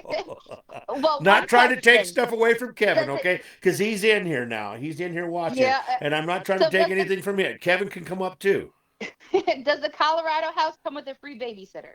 Well, we'll find one, yes. Because okay, because that'll persuade me any direction. If it comes with a babysitter, I'm game. Well, you know what? I love kids, but I got to be your tour guide. Okay, I gotta, but you okay. know what? We'll have so much fun that there will everybody will be watching the kids because we love kid we love our granddaughter and maybe we'll even bring her. But there are so There you go. many cool places up here, and that's one thing in the monster truck business. You never get a chance to really visit. You go to a lot of Yeah. states, but you never get to see some of the most beautiful scenery there is, and every Yep. state has something really pretty in it. No matter where it's at. Yeah, we always joke because like I've been all over the place. I can tell you where the good restaurants are, and maybe sorry, mom, but the strip clubs. But other than that, like I everywhere we went, that's all you went to stadium, you went to the bar, you went to a restaurant, you went to the stadium, you went to the bar, you went to a restaurant. That's the That truth. is the one thing I truly do regret is not actually seeing the states in full or doing more videos or pictures. Yeah. Looking back now, I wish I had more of that to show my daughter. Yeah, that's the truth. A little documentation of your history Yeah. because your history is such a great history that it would be fun to share it with your kids. Yeah, and when you're in it and you're doing it, it's your daily life. You don't think of it being very cool because this is just what I It's a do. job, But right? now looking back, I'm like, God, I wish I had all those interviews or all of those newspaper articles or all of the things, and we just don't, unfortunately. Yeah, it's the truth. You just don't ever. Let's see. Kevin said something. As a professional monster truck driver, we can tell you whatever arena or stadium the parking lot looks like, and that's the truth. You know what the parking lot looks like, and if you're Yeah. lucky like me and you got to fly in and fly out, you can tell them what the airport looks like. But Yep. that's about as far as it goes. I mean, the only thing I think in my whole career that I ever went and seen was we were in Memphis and we went to Graceland. I mean, how you got to do that? Okay. That's like law. I think it's written in the laws somewhere that you have to go to Graceland. I w- I went to the Jack Daniel's distillery. Oh I've well, done that one. I've that done the Coors distillery. Like I've done a few things here and there, but that's cool. That's cool. yeah. So let's go. Let's jump back again. I had to bring Okay. the motorhome because it was just a perfect time to put the motorhome in. But and that's one thing that's good about it, there's no script, so I don't have to worry. Yeah. And plus, I know the owner of the show, and he's okay, okay Yep. dude. Okay. He's over there in the corner drinking with all the rowdies down there, so he's okay. So anyway, let's start off. You're in high school, and Okay. you get the big call to join Jim Kohler and those Well, guys, man. Or do so I let's jump too let's far? back up. All right. Yeah, let's back up even before that one. Okay. So, on the weekends, my dad got with a crew and they would do construction. So sometimes they demo houses. I don't know if they build houses that much, but they did roofs. So I was always eager to do anything and to make monies, and I was just one of the guys. Uh So huh. my dad would bring me along, and I'd be the little gopher. So if they were up on the roof, I'd be the one cleaning everything off of the ground and putting in the dumpsters. And then as I got older, I would go up on the roof and like drag the shingle packets to the different guys wherever they needed it. Wow. So I would do that. I'd make money on the weekends and be a happy little camper. And then my dad actually went to a guy's house and was building this big ass shop. So I had come to help clean. Well, turns out it was Jim Kohler's shop. Oh, okay. And it was where he was building this massive shop to haul or to put the haulers in there and the monster trucks and stuff. So like we were there doing stuff and my dad was talking to him and mentioning about like what we like to do and this and that. And he's like, hey, we're doing a local show. You should come hang out with us. So we're like, all right, we got nothing else to do. And like instantly hooked. Right. So like we did that one and we loved it. And then they're like, well, we're going to whatever city. You want to go? And me, I was like, on a weekend? Like you just go on a weekend anywhere? And they're like, yep, we meet at the marina at midnight on Thursday. We all jump in the rig, and they had like a huge toter home with it. Right, right. And we would jump in that toter home. They would drive all night. We'd get to the show, set up and do everything there. We do the practice on Friday, we do the show Saturday. We'd get back in the rig Saturday night and drive back home. And I'd be back at school Monday morning. Wow. And none of your friends knew you were doing this? They no, I'd have to show them pictures because they're like, whatever. If you don't want to go to the football game, just tell me. And I was like, no, I'm literally leaving town. Like I'm leaving the state, and nobody would believe me. Uh-huh. And then like I would take pictures, like, no, this is literally where I'm going on the weekends, and it was super cool. So I missed a lot of Fridays, and then if we did arenas, I would miss Monday mornings too because of us having Sunday shows. And yeah, I would just show back up to school like nothing ever happened. Wow, that's so cool. So what was your first duty in the monster truck world? What'd you have to do?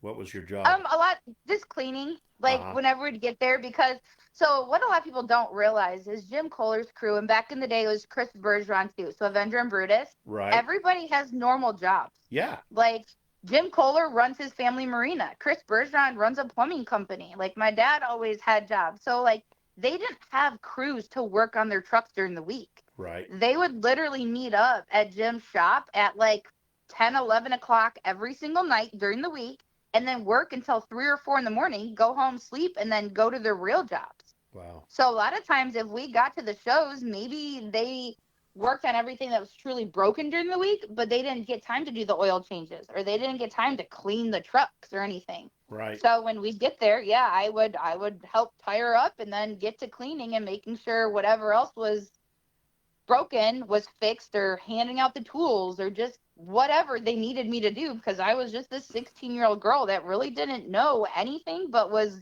eager to learn. What a school of hard knocks you were going to. Yeah. And didn't even really maybe realize it at the time. It was just No.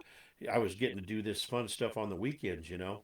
Yeah, I was more excited to leave the state of Michigan and just travel and back to doing something nobody would expect me to do and have fun doing something totally different. I was obsessed with it, and it was cool being around different people. It's like, so I'm not the only crazy one that likes all this gearhead stuff and being around like my people, I guess, because I just grew up with a bunch of kids that like sports, and I didn't get it.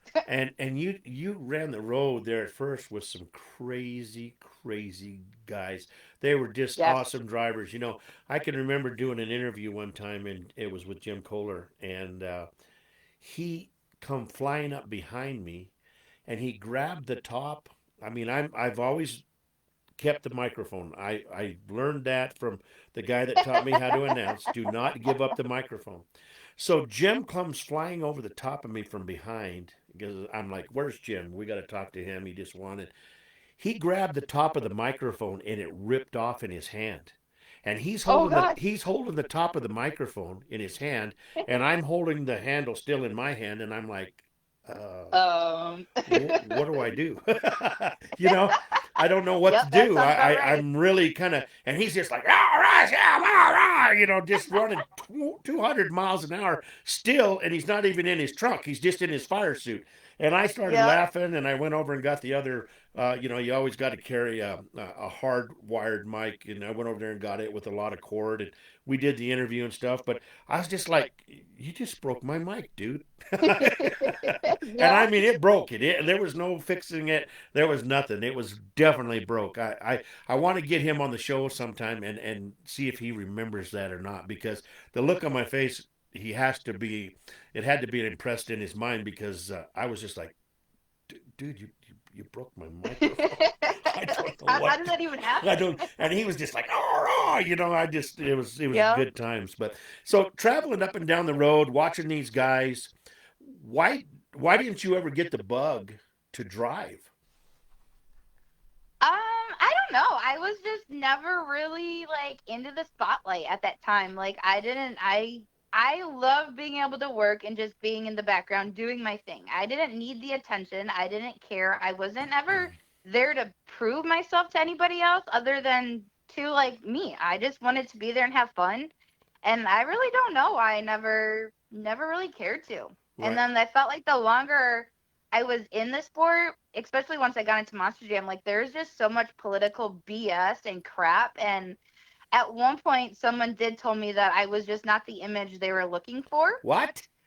Yeah. No. He's still around there. We're definitely not friends. But it's one of those things that I was just like, you know what? Fuck you, dude. Like, Yeah. I don't need this shit. Like, I don't even care to drive. Right. I like being the girl in the background when everyone's like, oh, this is a man's sport. Well, the fuck it is. Like, I can do anything anyone else can do. And ever since he had said that, and I was just like, you know what? I don't want to do it anyway. Screw you. Right. And it's one of those things that I'm like, I'm never going to beg for the attention. I'm never going to beg to be in the show light. Like, cool, just keep me back here doing what I like to do. Right. But, you would have been, I mean, you were guaranteed to be a natural at it because number one, you, excuse me, number one, you knew the truck, you knew all about the truck and stuff at that about that time, and you grew up driving and you grew up playing in the mud and all that other stuff. I think you would have been a natural at it. I really do. I mean, and not saying that you didn't do a great job at the other thing, but I always wondered why didn't she ever get the opportunity to drive? I just never could figure that out. Nope, people are just dumb. Well, I was just at that point, it just pissed me off so much. I was like, you know what? No. yeah. And then the more you know the sport, there's a lot of hoops you have to jump through. Sure. They want you to be a certain image. They want you to say a certain thing. They want this or that. I'm like, I'm not going to change myself for anything. Like, and I sure as hell ain't going to change myself just to put a fire suit on. Right. So what was it like going to foreign countries and hanging out with guys like Kevin King and all that the whole time you were there in foreign countries and stuff like that? I mean, did you guys get to see a lot of the sights and stuff?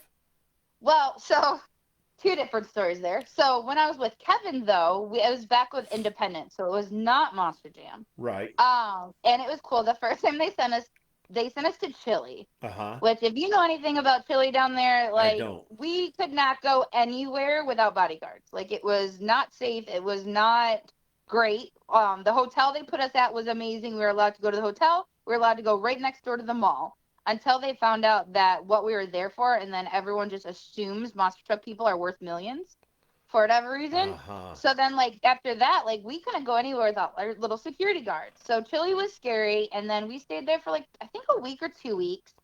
And then they're like, then we're, sorry, I lied. It was Venezuela. Thanks, Kevin. Venezuela was the bad one. And we couldn't go anywhere or do anything. Well, then they're like, we're sending it down to Chile the next time, right, Kevin? I think. Yeah, Chile okay. was safe. So it's Venezuela's bad. So then they sent us down to Chile. And in between then they had to send the trucks down by boat, so we had some time off. So we're like, well, either you go back home or you stay down here. So all of us were like, well, we just got here. We don't want to go nowhere. So we all went to Margarita Island, which is like this cute little island. We're at this little resort, had a ton of fun. So then they sent us to Chile. Well, little did we know we were getting abandoned in Chile. Uh-oh. Yes. They, the promoters or whoever they hired down there, I guess, didn't pay. There's a bunch of political stuff, and I was just the crew person. I didn't own trucks like Kevin or anybody else with, so we didn't get informed of much. But we were put into this little, like apartments almost. It was super cool. Uh-huh. And they're like, the trucks will be here next week. The trucks will be here next week. Well, it's going to be another week. They got held up at the port. So me and Tim Masenis and then Kevin and Jen King, we were all just hanging out there. Like, we went to the zoo. We went to the sketchiest amusement park ever. We just went to a bunch of different places and hung out, and literally we're just living life down there until finally, like, hey, something came up, whatever. We're going to send you guys back home for a few weeks, and then you'll come back. Uh-huh. We never went back. Never did, huh? Nope. They sent us back home. Kevin and a few of the truck owners went down and had a fight to get their trucks back. That's what Kevin said. Yeah, I remember that. Yep. Yeah, it was a bad ordeal, but we didn't have stake in anything. So me and Tim were just kind of in limbo, and the owners did their thing. But that kind of ended our whole traveling life with the independent team, is after all of that. Right. And that was over the summer. We didn't even get all of our, like, bags and stuff back until like I think it was either Christmas or New Year's that following year. Yeah, like they had everything forever, and it was a nightmare. So after that and getting the runaround, I went back to having a normal job. I went to college for business administration so I could get any office job. I hated it, but I did it. So I went back and I was working for I don't even know what I was working for at that time. I think I was working for home health care, but in the office version of it. Right. And I hated it. I had a window view in my little cubicle, and I absolutely hated it. So then I was on the computer on, like, Facebook or something, and I messaged one of the guys that worked at Monster Jam. I'm like, dude, I'm over it. I came back to the real world, and I hate it. Like, is Monster Jam hiring at all? Like, I will do any job that you guys need. If you just need a parts washer, like, hook me up. I'm overlooked. Right. So it wasn't, I don't even know. It was only a few weeks later, and next thing I know, I'm getting hired on as a Monster Jam technician and moving to Illinois. Wow. Yeah. It was a whirlwind of a year. The first time I ever like truly left Michigan and had to have a place to live. We found this little apartment that was just dirt cheap. And that's what started my Monster Jam career. And I want to say it was within the first month of working there, they were doing shows over in Europe. And the trucks had broken a ridiculous amount of stuff. And they needed to get parts over there. But it would take too long to, like, ship it. So they're like, hey, you got your passport, right? I'm like, yeah. They're like, all right, well, we need to send you over to Poland. You got to take all these parts. I was like, what? I was, like, ecstatic. Like, are you kidding me? What? Okay, when am I going? And he's like, can you be packed by 1 p.m.? And it was like 8 a.m. at that point. And I was like, sure, absolutely. So went home, threw a bunch of clothes in the bag, and next thing you know, I'm on a flight to Poland. Delivering parts. Delivering parts in that, yeah. So then the very first truck I worked on over there was Mohawk Warrior. It was with George Bellhand. Because Dave, the original crew guy, he was also like one of the fabricators. So they took him off, and he was fixing all the bad trucks, and I had Mohawk Warrior. And at this point, like, I was like, holy cow, like this is all me. I'm no longer the third guy. This is my truck. And wow. Yeah, so it was pretty crazy. So at that moment, did you think, wow, I this is big time now. They're dependent on me, and I got to step my game up even more than I'm stepping it up already. Yeah, I was almost like, pinch me. Is this even real right now? Yeah, like, this really. it was just mind blowing. Wow, that's. And I was getting paid. I was actually getting paid to do it. Like, that right there is crazy. Because with independent, they pay your way and your food and stuff, but like, I never got a paycheck. Right. So a lot of this was like, I'm literally making an income. This is my real life. I'm traveling the world. They're paying for me to be over in Poland right now, and I'm getting a paycheck. Like, I was high on life. It was the coolest thing ever.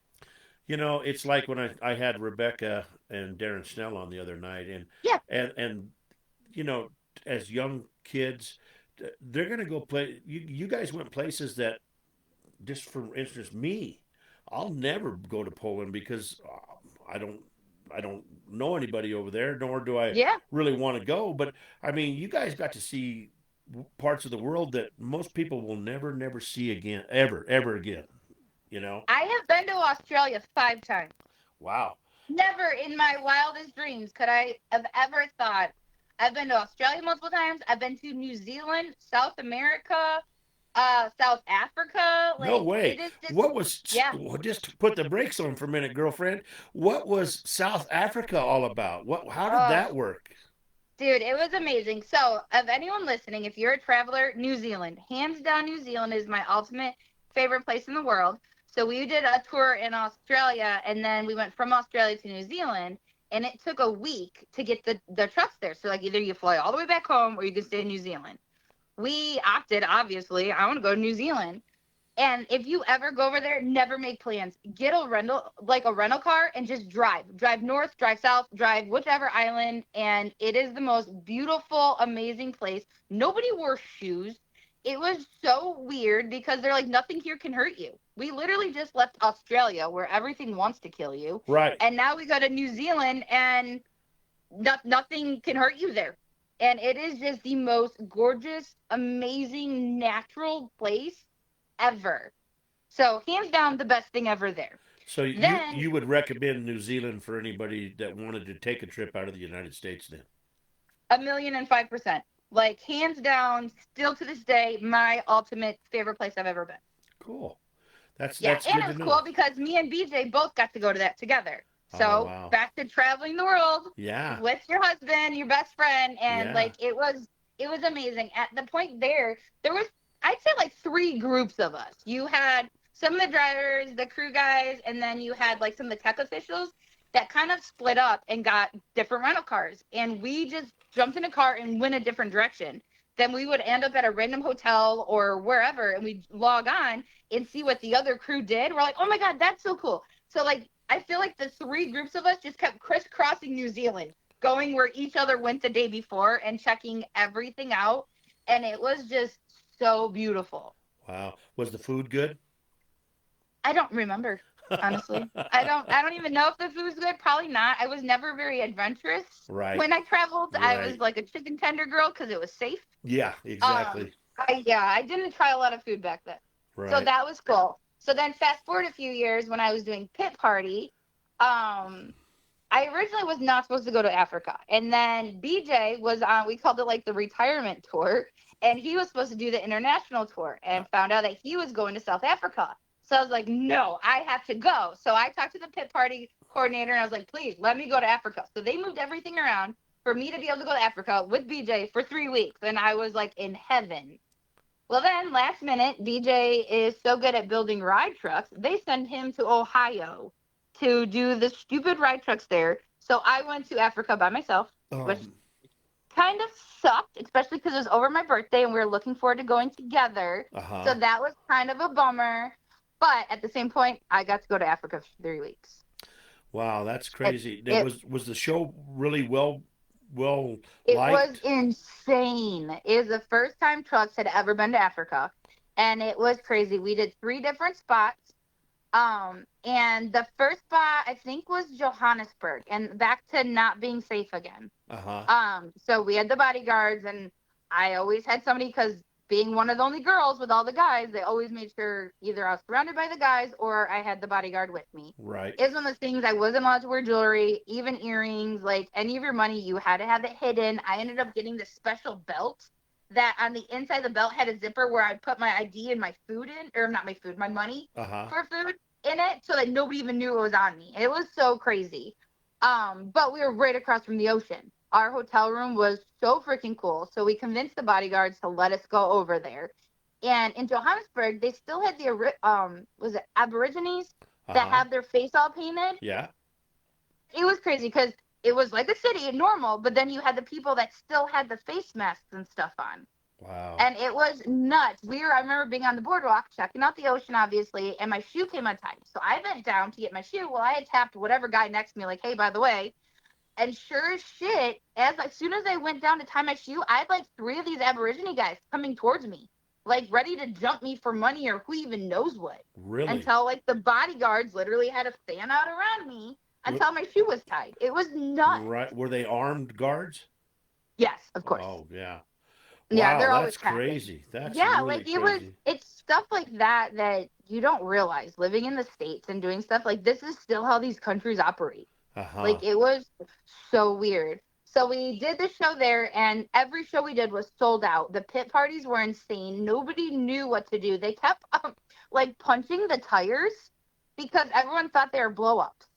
Nobody believed like these were real tires. Like this is rubber. You can't just punch them. They thought it was a big beach ball, huh? Yes, it was so weird to like look through their eyes, and like it was crazy. It was the strangest thing. And like these are the real trucks that go in the show, and we're allowed to touch them, and it was really cool. Right. So we did Johannesburg, then we went to South Africa, and we went to the southernmost tip of Africa, which was super cool. It's this beautiful little ocean kind of a scene and rock cliffs with wild monkeys and all kinds of stuff. I felt like every single day that we got to adventure out, I called BJ and I was like, dude, today's the greatest day ever. No, today's the greatest day ever. And like every single day just outdid the next. Wow. It was so cool. We got to see penguins on the beach, which I didn't even know existed. Right. I got to walk with the lions. How, Talk about mind blowing. now, how Literally the hell did you walking do with that? lions. We went to this place. We went to a safari, like a legit safari with these massive elephants, which was the coolest thing ever. And then we went to literally walk with lions. We they had like dead baby chickens, and that's what they would throw the lions, and the lions would walk and literally knew the route they had to walk. And then the guys walking with us had their big sticks, and then we all had sticks. They're like, just don't look them in the eye and just keep walking. And literally, lions walked with us. I have That's pictures on my crazy. Facebook, and it was mind blowing. It was so cool. I got to hold baby lions, and we did so many cool things on that trip. We got to zip line through, I don't even know, the jungles, I guess, there, and it was cool. So South Africa is number 2 on my list Wow. of cool things to do. Now, when you did the shows, did they have, I mean, they speak a different language, don't they? Some of them do, but most of them speak English. Like So you, everywhere you go, everybody knows English. uh-huh. Well, that's So cool. like they didn't have really translators. I know sometimes a few places did, but not many because everyone just knows English. I think we're one of the only countries that is not mandatory to know anything else. That's too bad because we should be. We should know. Yes, We should be able to know that is multiple one thing. language. Yeah, that's one thing I regret is never taking like Spanish in high school. I took French and I've never even been to France. So Yeah. that was a waste. I sell cars every week at the auction, and we have a lot of dealers come up from Mexico to buy cars, and I'll try to talk to them, and they look at me like, what the hell are you talking about? I haven't. Yeah. You just said something about a donkey Right. falling off the back of a Ford Bronco or something. I mean, they Right? just laugh at me. They're like, Loco Wedo. That's what they call me. They'll call me Yeah. Loco Wedo. But Yep. and I think the more you put like a e, I think I'm speaking Spanish, but there is no way in hell that I am. But I even made Yep. some Latin crossover music, Oh gosh. and that's completely out of my realm, but something I wanted to do. And I guess I sent it to one of my friends, and I said, Raul, you need to listen to these songs and make sure I'm not saying nothing, Right? Yeah, you're gonna or offend AI somebody. is not saying anything bad. And he said, no, they're fabulous songs. So I lucked out That there. But so traveling the world and stuff. And you met. Where did you first meet BJ at? Illinois. So I was working in the Illinois shop, Uh and huh. then BJ got hired in there. Uh huh. So that's where we first met. Uh huh. Probably I think it was like the fall of 2012, I believe, because then in 2013 is when Feld moved everything to Florida and we moved down here. Uh huh. Well, And yeah, he was the new guy there, and I don't know, we kind of clicked. Like I was just ending my relationship. uh, My ex had left and went to Bigfoot, and I stayed because I was like, I like it here. This is where I want to be. right. So I stayed, and then yeah, he had showed up and was friends with Mike Christensen, and me and Mike were pretty close, and just kind of hung out and like just kind of hit it off and had fun. I'm a smart ass. I love to joke around. Right. BJ's a smart ass and Oh joke yeah. around, and Yeah. we had fun at the shop, just hanging out and kind of like just bullshitting. That's cool. I love to hear those kind of stories because just how because I traveled the road a lot with BJ, and I know how he is, and you always wonder, so how did you guys meet? Hmm. I just love And hearing like that. the crazy thing is, so like I got into monster trucks, I don't know, like back in 2005, I want to say. BJ was in monster trucks, but I was always an East Coast girl. Right. BJ always stayed West Coast. So like Yep. I had no idea who this dude even was. Right. Supposedly, I met him once in Pocatello Uh huh. at one of the shows there. I don't remember BJ one bit. Uh huh. He supposedly remembers me. Whether he makes it up, I don't know to this day. But yeah, so I guess we met there, but I mean, we never crossed paths. That year, I was actually helping Monster DM do, we always did like a summit, and I had to put a bunch of pictures together. So like I literally had to reach out to Mike, like, hey, I need a picture of this BJ dude. I need to put it in the slideshow. Like I had no clue who BJ was at all. And then once my ex left when I was in Illinois, Caden Berry, I don't know if you know I know him. Caden very well. Yeah. Yes. So he used to be an event manager at Monster Jam, and we were roommates. I had known him for all of the independent stuff, and we were talking back and forth, and then he had called me up. He's like, hey, I'm thinking of joining Monster Jam, but I really don't know where I'm going to live. And I was like, funny you say that. I need a roommate. I can't afford life. So we ended up actually getting a townhouse together, me and Caden. He's a great guy. Oh my gosh, we literally had the most fun.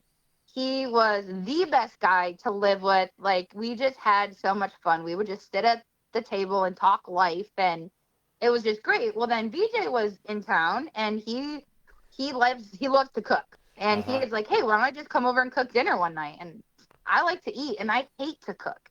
So I was like, you know what? That sounds like a great plan. Come on over. So we were at the house cooking dinner, and Caden Barry walks in, and he like does a double take. And then he walks, and he sees BJ. He walks in the living room, and he's like, Lindsey. And I was like, oh, shit, what'd I do? He's like, do you know who that is? And I was like, BJ? He's like, no, that's BJ Johnson. Do you know who that is? And I'm like, Caden, no, I have no idea. I'm like, that's Mike's friend. And Caden's like, that's BJ Johnson. He drives this and da-da-da.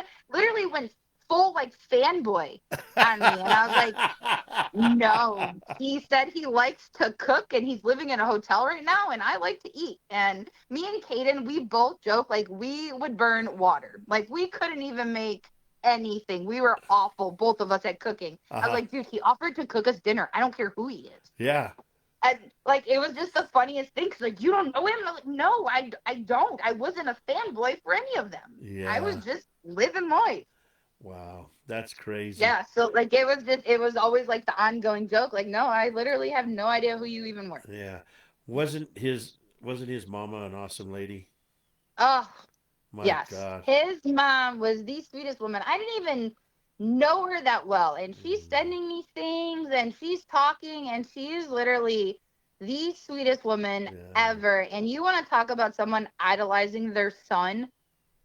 She had BJ on the biggest pedestal, and it was just the sweetest, most amazing thing ever. Guaranteed. Both of his parents are just awesome people. Oh, yeah. And they just treated us like we were part of the family, you know. Yes. But when I was interviewing BJ on the show, his dad come in, and it was underneath his mom's Facebook page. Yes. I started crying. Yep. Oh my God. It takes me aback. I was hoping he's on tonight. He's not feeling the best right now, and where he's at, he doesn't have good internet service. So hopefully I can like send him this to maybe watch it back or something, because I don't think he was able to make it in tonight. It'll be on YouTube. I'll have it on YouTube for sure. Okay, I'll have to send it. I'll have to send it to him. Yeah, because he's not feeling the best right now, so he's trying to get better. And yeah, he's amazing. The first time I met them was in Fresno, California. I was doing the ride truck that year. And BJ wasn't there. It was the first time I met him, or his mom and dad, and then his sister and his niece. And they literally took me in like I've known them forever. Like, just the sweetest, most amazing people ever. And yeah, Grandma Linda was just the absolute best. And she's love the so funny. She's so spicy. Yeah. Like, I loved her spice. Yeah. She would tell anybody where to go in a heartbeat, and it made my world. Like, she was just the best. That's the truth. Hello, Scotty Good you. But yeah, that she was just an amazing. Did you ever eat the blood oranges? Did they ever bring you blood oranges? Yes. Worst orange I ever had in my life. Fudge. Oh, I had and they're all about their fudge. The fudge was good. The blood oranges, yeah, I couldn't stand them. But they thought they were the best things in the world. But oh well, that's what it is. Well, hey, let's do this. Let's play your song. Let you take a break for a second if you need to get something to drink or whatever, and we'll be right back. How's that sound? That sounds awesome. The song, I am still amazed with your song. Oh, well, thank you. It's your song now. And you can use it. I love it. You can use it however. Play it all the time. And I need to email it to you so that you have it, because sooner or later, Suno is not going to let you play that song anymore that I messaged to you. So you're going to have to send me your email. Absolutely. And I will email it. Then you'll always have a copy. You can download it and do all that stuff. But you're going to be in the album. I mean, I'm making an album about monster truck drivers that I've had on the show, because I make everybody a song. So you're going to be in there with BJ and everything, and everybody that has been on the show will get a copy of that song or that album. And so you're going to be in the album. Good, thank you so much. That is like it's literally the coolest thing ever. I actually played it today. We went to Monster Jam, and I played it today. And when Riker heard her name in the song, you should have. I wish I would have recorded the look on her face. It was the coolest moment ever. So thank you for that. That's not a problem. Ladies and gentlemen, we're talking to Lindsey Johnson, and we'll be back here in just a minute. You're listening to her song, Lindsey Don't Run Clean. We'll be right back here on Pedal to the Metal.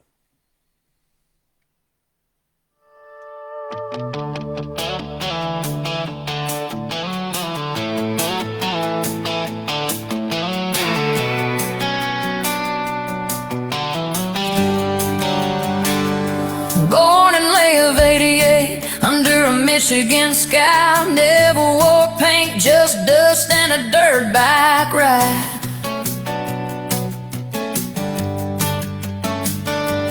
Grandpa's lane, three-wheel tracks in the sand. Backwoods wild with a wrench in her hand.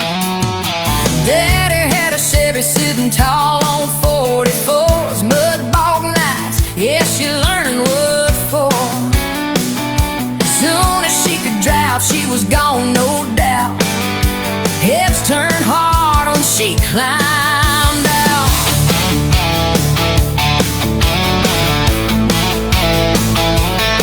Yeah, they said that ain't where a girl belongs, but she just grinned and proved them wrong. Lindsey don't run clean, she runs wide open, grease on her hands. Yeah, her heart stays rolling from rooftop work to them monster truck lights. Living two life, chasing one fight. Ain't scared of dirt, ain't scared of pain. Built her world in the fast lane. Yeah, she earned every mile she sang.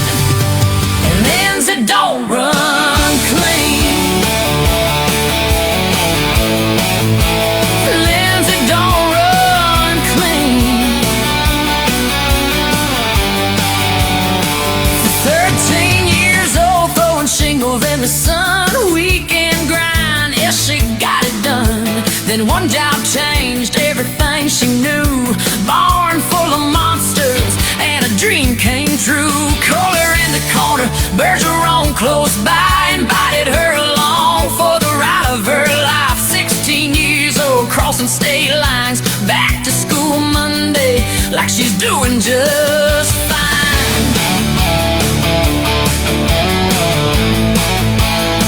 For 3.8 GPA, but missing half the class. Chasing horsepower, living twice as fast. Lindsey don't run clean, she runs wide open, grease on her hands. Yeah, her heart stays rolling from school desk days to arena lights. Turning wrenches through them sleepless nights. Ain't scared of dirt, ain't scared of pain. Built her world in the fast lane. Yeah, she earned every mile she's seen.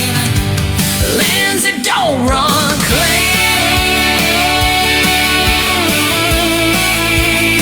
Lindsey don't run clean. Tried that cubicle life, but it didn't fit. Snow falling down and she was done with it. Sent one message, I'm ready to go. Next thing she knew, she was overseas shows. Iron Man mud, then Medusa's crew. World got bigger with every view. Australia nights when the moment hit. BJ jumped in and never quit.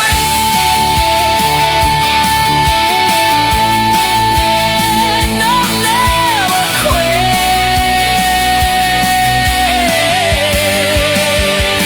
Built gas monkey from the frame on up. Wired every inch and never gave it up. Braided lines just to trace one wire. Chasing down problems through sweat and fire. Texas crash at the finish line. Life changed fast in a blink of time. One bad step, yeah, it took her down. But you can't keep Lindsey on the ground. From the chaos roads to a wedding band. From busted knuckles to holding hands. From pit lanes loud to a quiet night with a baby girl holding on tight. Riker got that fire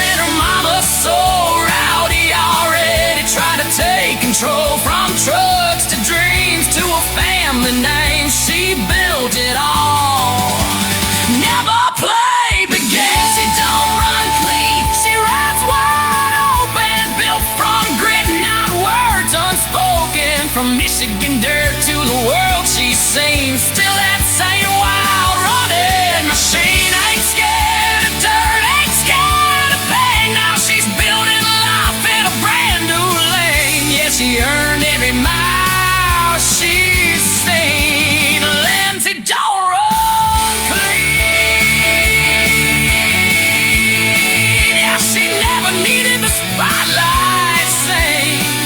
Just a little dirt and a dream machine.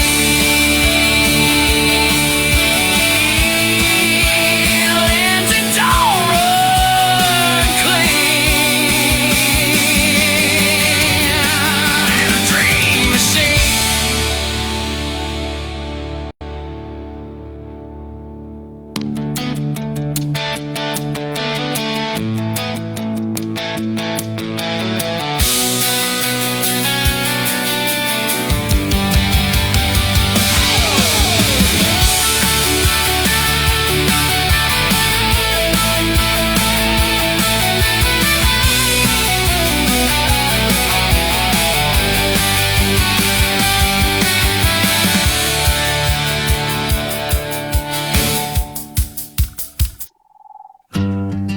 Well, there you go. Lindsey, don't run clean. That's my girl Lindsey's song right there. And Kelly, thank you for liking the song. Your mama's in here, and she said that's a badass song. So I love to hear mamas say stuff like that, man. It makes me know that mamas love their kids.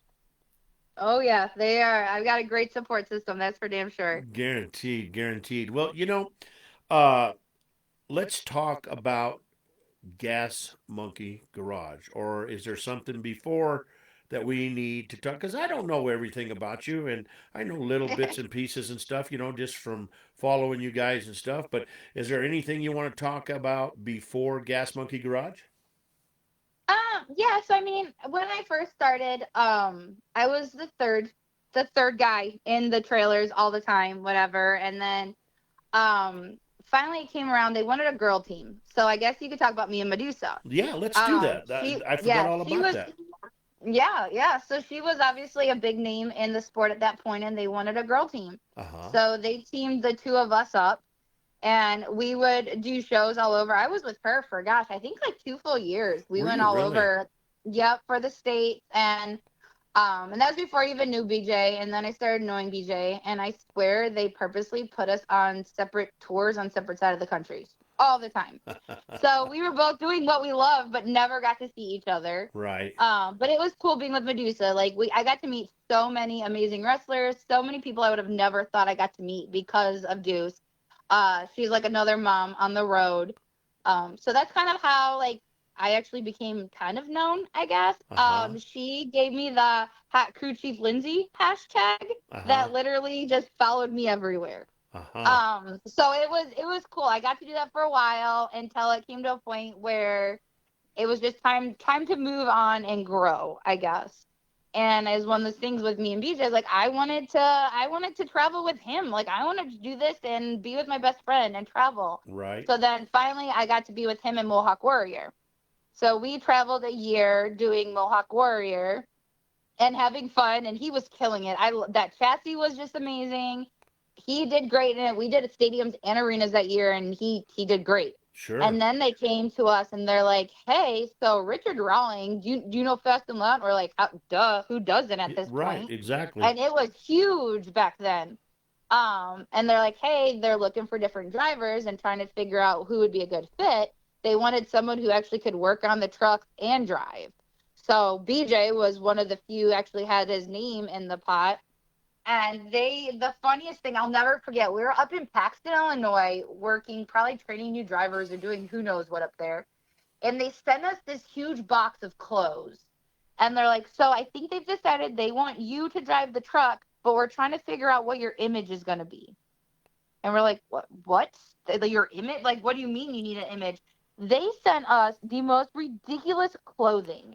There was one, like, gold chains. Another one was like this checkered print, cut off sleeves, like complete redneck hillbilly shit. Right. And we're like, you're joking, right? Like I thought they liked BJ for BJ. Right. So we had to do all of these photos and send them in. And then finally, like, you know, fuck it. Let's just send in photos of you in a black shirt. Like, you got a mohawk, you got tattoos. Like, what else does this man need? Right. And so finally, thank God, they're like, no, we like him as is. So he didn't have to change his gimmick. The only thing he really had to do, which he chose, was to cut down his mohawk because his mohawk was stupid high. It was.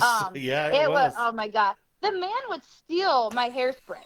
Like it was ridiculous. Oh, I gotta write this down. Hold on, I need to get a pen.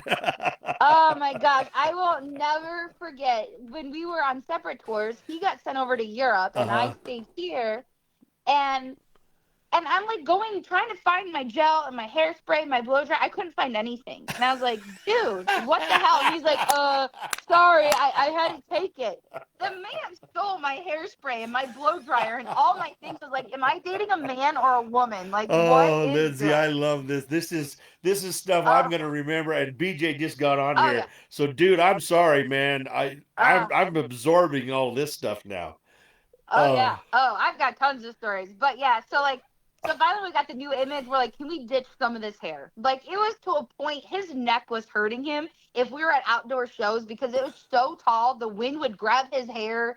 In rental cars, he had to like turn his head sideways. It was ridiculous. Right. So finally, we were able to like cut the hair down so he didn't look as bad anymore. And Richard loved him just the way he was. Like if you watch the show, you know BJ just fits in with all those guys. Oh, he does. Guaranteed. Yeah. So he said that you fixed his hair with a heat gun one time. We did because I'm not his mama and I am not packing his bag. So when we went to the show, we had early morning PR and he's like, hey, did you grab my stuff? I'm like, no, I'm not your mom. Like when it went to shows, if you didn't know us that well, you didn't even know we were dating. Like I was always a person. I busted my ass to be where I was in monster trucks and to be respected as a crew chief. I was not there to be the girlfriend. Right. I was there to be the crew chief. Right. So, like, it was one of the things, like, no, you're packing your own stuff. Well, he forgot his blow dryer at the hotel. And, yeah, I was like, sorry. So we literally were in, and I think a video just popped up on Facebook of me using the heat gun to dry his hair from all the hairspray and crap he had to put in there. That's so funny. It was ridiculous. Oh, but man. So we didn't have much control in the body or anything. That was all on them. But they're like, we're giving you a brand new chassis. It's yours. So they gave us the frame in December, and it was crunch time. We had to build this whole truck from the frame on up. And we're like, well, if we're doing it for Richard Rawlings, like everything on his show is custom. Everything is cool. Everything is different. We've both been in Monster Jam for so long, and like, let's do this our way. Like, this is the two of us together. Like, we didn't have to go home to cook dinner. We didn't have kids to go home to at the time. Like, so we lived at the shop. He did all, like, the fabrication and made everything as custom as possible. I would do a lot of the painting. I was in charge of all the electrical. And back then, everybody all the electrical was together. If something burnt up, you had to go through a stack of wires and figure out which yellow one went to the rear steer, which one went to this. And I was like, I'm over it. This is stupid. If we are doing it from the ground up, we're doing it my way. So everything that went to the same parts, I braided those wires.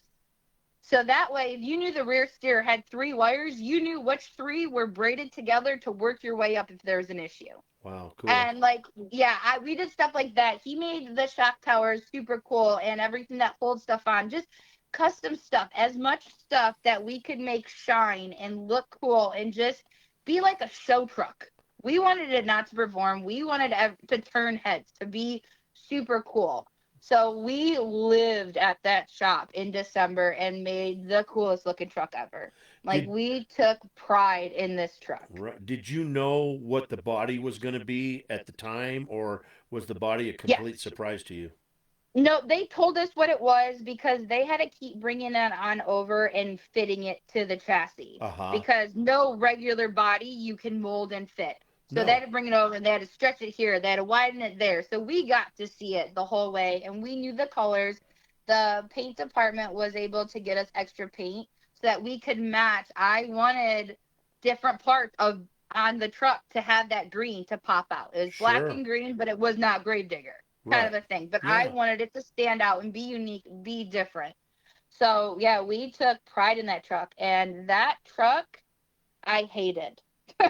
Soon as we took it on the road, it hated us. We had nothing but steering issues with that truck. It didn't matter what we did. We fought that thing tooth and nail every single show. The amount of like front steer pumps that we put on this thing, I could do it with my eyes closed practically. Right. Because we were doing it constantly. We were trying all kinds of new stuff. We were the guinea pigs a lot with different things because BJ knew how to work on trucks and drive them, and he could talk to me. So if things went wrong, he'd be like, nope, check this, let's do this, let's change this, and we could work together on stuff. So we did a bunch of different things. Some of it worked out well, some of it bit us in the butt, some of it just hated us. But it was cool because it was a head turner. Everyone's like, oh my gosh, that truck looks so cool and so different, and it was really cool to know that was all us, just the two of us. Well, that's good. He said that when you loaded the truck, the paint was still wet on it. Yes, dude, it was. We got to the first show out, and I think it was in California that year. We're like, oh, I hope it dried well. I hope it looked good in there because, yeah, it was to the punchline getting that thing loaded and then off to California that year. That's crazy. So, yeah, what was it like, husband and wife team, going and being in the World Finals there in Vegas? It was cool. It was just traveling all over because it's like you think you trust somebody. What happens when their life's literally in your hands? Right. Like, that's something that people don't understand. It's not just me making sure dinner's done right. It was making sure shocks were done right, making sure landing was right, making sure everything was right. So, like, there was a lot more pressure on my shoulder than people realize because it's not like this is just some driver. This is the man I'm going home with.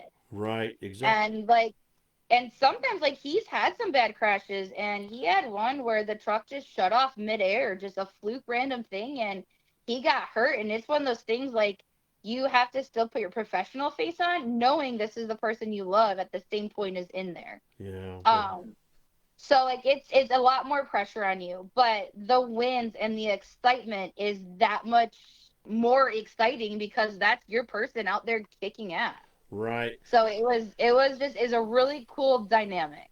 And as a driver, he's got to have a lot of trust in you that you're doing. Oh, yeah. You know, I mean, it's a partnership and it's a trust deal, and I just know that he had all the confidence in the world in you because of just your history. You know, that's why I told you when I first asked you to be on the show, I knew that, you know, Lindsey, we've been talking a little over an hour now, and it feels like it's been 20 minutes. And you know, I knew it was going to be a good show because the fact is you have such a history, you have made such a name for yourself in this business that why wouldn't some driver just automatically feel comfortable with you underneath there working on the truck? You know, it's a big trust thing. Like, and that's what people don't realize is how much those drivers literally have their life in your hands as crew guys. And now, like, there's so many random crew guys. I went to Monster Jam today. It's in Tampa. BJ and Rowdy were sick, so they stayed home. So we took some friends with us.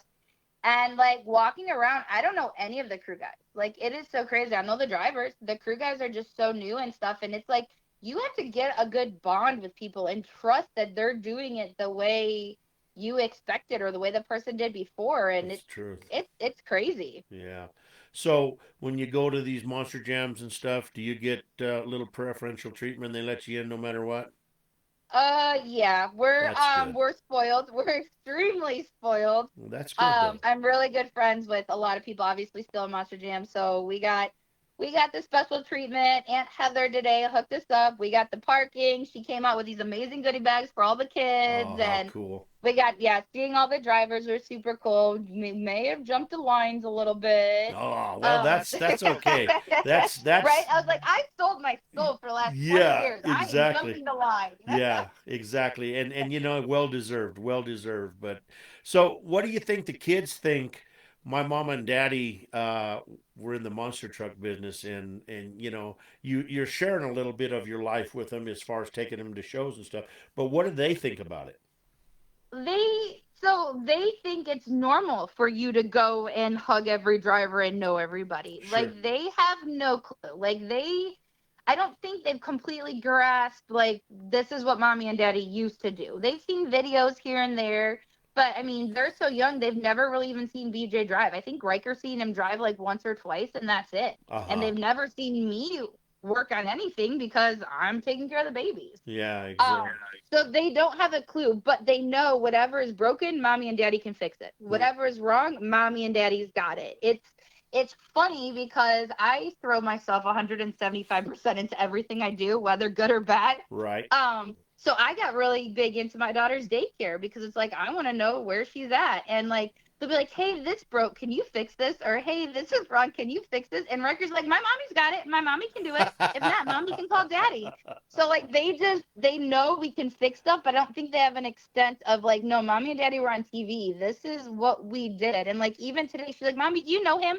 Okay, who do we root for? Which one have you been friends with the longest?" And it's funny, but like she understands to a certain extent, but she doesn't. And like my girlfriend and her son, which I met through Riker School, came with us today. They've never been to monster trucks. They've never been to a show. They've had no clue. They only know me as Riker's mom. So then like walking around and like seeing the special treatment we're getting and like the drivers coming out of the lines and giving me hugs and they're like, you know everyone. Like you know everyone here. And I was like, this is kind of like a high school reunion for me. Like, Exactly. yes, I've known these guys for 10 plus years. It didn't matter if it was the dirt guys, if it was the drivers, it was the track guys, like the office people. There was like, she was just mind blown looking around like, I can't believe this is happening right now. It was pretty funny actually. And then we had seats, but it was Tampa and it's hot. So she ended up getting us seats in the press box. Oh, So how then cool. we got comfy seats and it was AC'd and it wasn't super loud and the kids just kind of bounced around and did their things. And I don't think Riker realizes how lucky she is Right. to do this stuff and to meet these people. And our kids are not shy by any means. They're like, if mommy and daddy know them, we're safe. It's cool. Like today was the first time she met Jamie Sullivan with Sparkle Smash, and she was in love. And I don't even know Jamie. I've never met her before. And like Riker just ran up to her, and Jamie was the sweetest girl ever, and talked to Riker. And then Riker went to this person, Adam Anderson, had picked her up at one point, and my friend's just like, that's Gravedigger. She just grabbed your kid. And it like, yeah, I mean, this is just what we all know. And It's I feel like family. growing up, they're like, no, it's Lindsay's kid. They're safe. We Yeah. went to a show a few weeks ago, see Elliot Miller, and John Zimmer was there. And John Zimmer's grabbing Rowdy and throwing him around. And me and BJ talk. It's like, we haven't seen Zimmer in years. I don't think I've seen Zimmer since I've even had a kid 5.5 years ago. Wow. But you see him and it's like we've never lost track. Back in the day when I was still doing independence, I traveled on the road with Zimmer and Sudden Impact. Right. So it's one of those bonds that just never go away. And I think that's what's so hard for any monster truck person that ever leaves the sport You can't. is you're always tied because you will never find friends like monster truck friends. No. You can go years without talking and nobody's offended. Nobody's not mad because they weren't invited to the last party or you haven't talked in forever. It's just everyone grows up on the road and you see them when you see them and you'll see them next time. But if you need anything or you're in the area, you can call them up and you can crash at anybody's house. Guaranteed. And that's just how we all are. And it's truly amazing. And I think this year seeing the kids with it, doing the independent shows with Elliot and Brian and then with the Cretans, I was like, this is what I miss. I miss this friendship family bond. Yeah, that's the truth, So much. Because BJ's family's in California. Mine's Right. in Michigan. BJ's daughters are up in Utah, Idaho, and Texas. So it's like we don't have a lot of family. We've got our makeshift family. My grandma lives here with us. My mom and dad come down and visit a lot, but we don't have aunts, uncles, cousins here all the time. Right. So I think seeing the monster truck people, it's like back with your aunts and uncles on the weekend. Well, that's the truth, and you knew if you had your kids at a show and it was your time to go out and perform, that you had 27 people that were watching your Absolutely. kids that would whip ass on anybody if they even Yes. touched a hair on one of them kids, you know. And Yep. then in the same turn is if your kid got out of line, they were there to say, hey, straighten up or you're going to get it, you know. I mean, Yep. it's just the way it is. I mean, I can remember Dan Runte Oh, she was was up. amazing. Yeah, he was. Come up here to Denver, and my niece was just infatuated by him. And what does Dan do? He goes, "Get in here, get in my truck." And I was getting ready to clear the floor, and I said, "Dan, we got to clear the floor." He goes, "She's riding out into intros with me in my truck." I said, "What? Yes. What do you mean?" He goes, "No, that's what she's doing." And I don't know if my niece even really realized who she was with or what, Right. but the experience that not very many people get to do stuff like that, Yeah. and So on that note, we went to the Don and Jimmy Cretan show was here. Well, they've got Dennis Anderson with them doing their King Sling ride truck race truck thing he's got. yeah, uh-huh. Right. So he drives the front and you got two people in the back. So we had just gotten to the show and I haven't seen Cliff, the crew guy, in forever. And they were getting ready to park for pit party. And I was like, dude, do you care if we jump in? He's like, what? And I was like, hey, can I jump in the back with the kids? He's like, absolutely. Grabs the ladder out. So my kids at 5 and 2 got to ride in the back of the King Sling race truck ride truck thing to pit party. It's like, That's how so many kids cool. can say they did that? And Rowdy has the biggest smile on his face, and Yeah. Riker's just sitting there. And we get out, and our one neighbor was there. He does tow truck stuff, and he's like, "You literally just got to ride in King's League. Like you just showed up 5 minutes ago and jumped in that thing." And I was like, "Yes, yes, we did." Yeah, I sure did. That's Uncle Yeah, and Dennis. then we went to see Elliot Miller the other day, and he's like, "Jump in, go." I'm like, "What?" And he's like, "Jump in and drive the truck." So I threw BJ and Rowdy up in Elliot's truck, and Rowdy drove the truck to pit party at 2.5 years old. And How cool. like that stuff that we have recorded now, and it's like I want to make sure they know how truly lucky they are whenever it sinks in that this isn't normal life, because to them, this is normal. Yeah, and Jimmy and them are getting ready to do a show here really close to me, and I got to get a hold of them. Yes. Not looking for free passes, but I got to get over there. I've I've been around Jimmy a couple of times, but really never met him, and Okay. I definitely want to go talk to him and ask him to be on the shows and stuff like that. But just to go to the show because. It's a fun it's a little small town that they're going to go Yep. to, and Yep.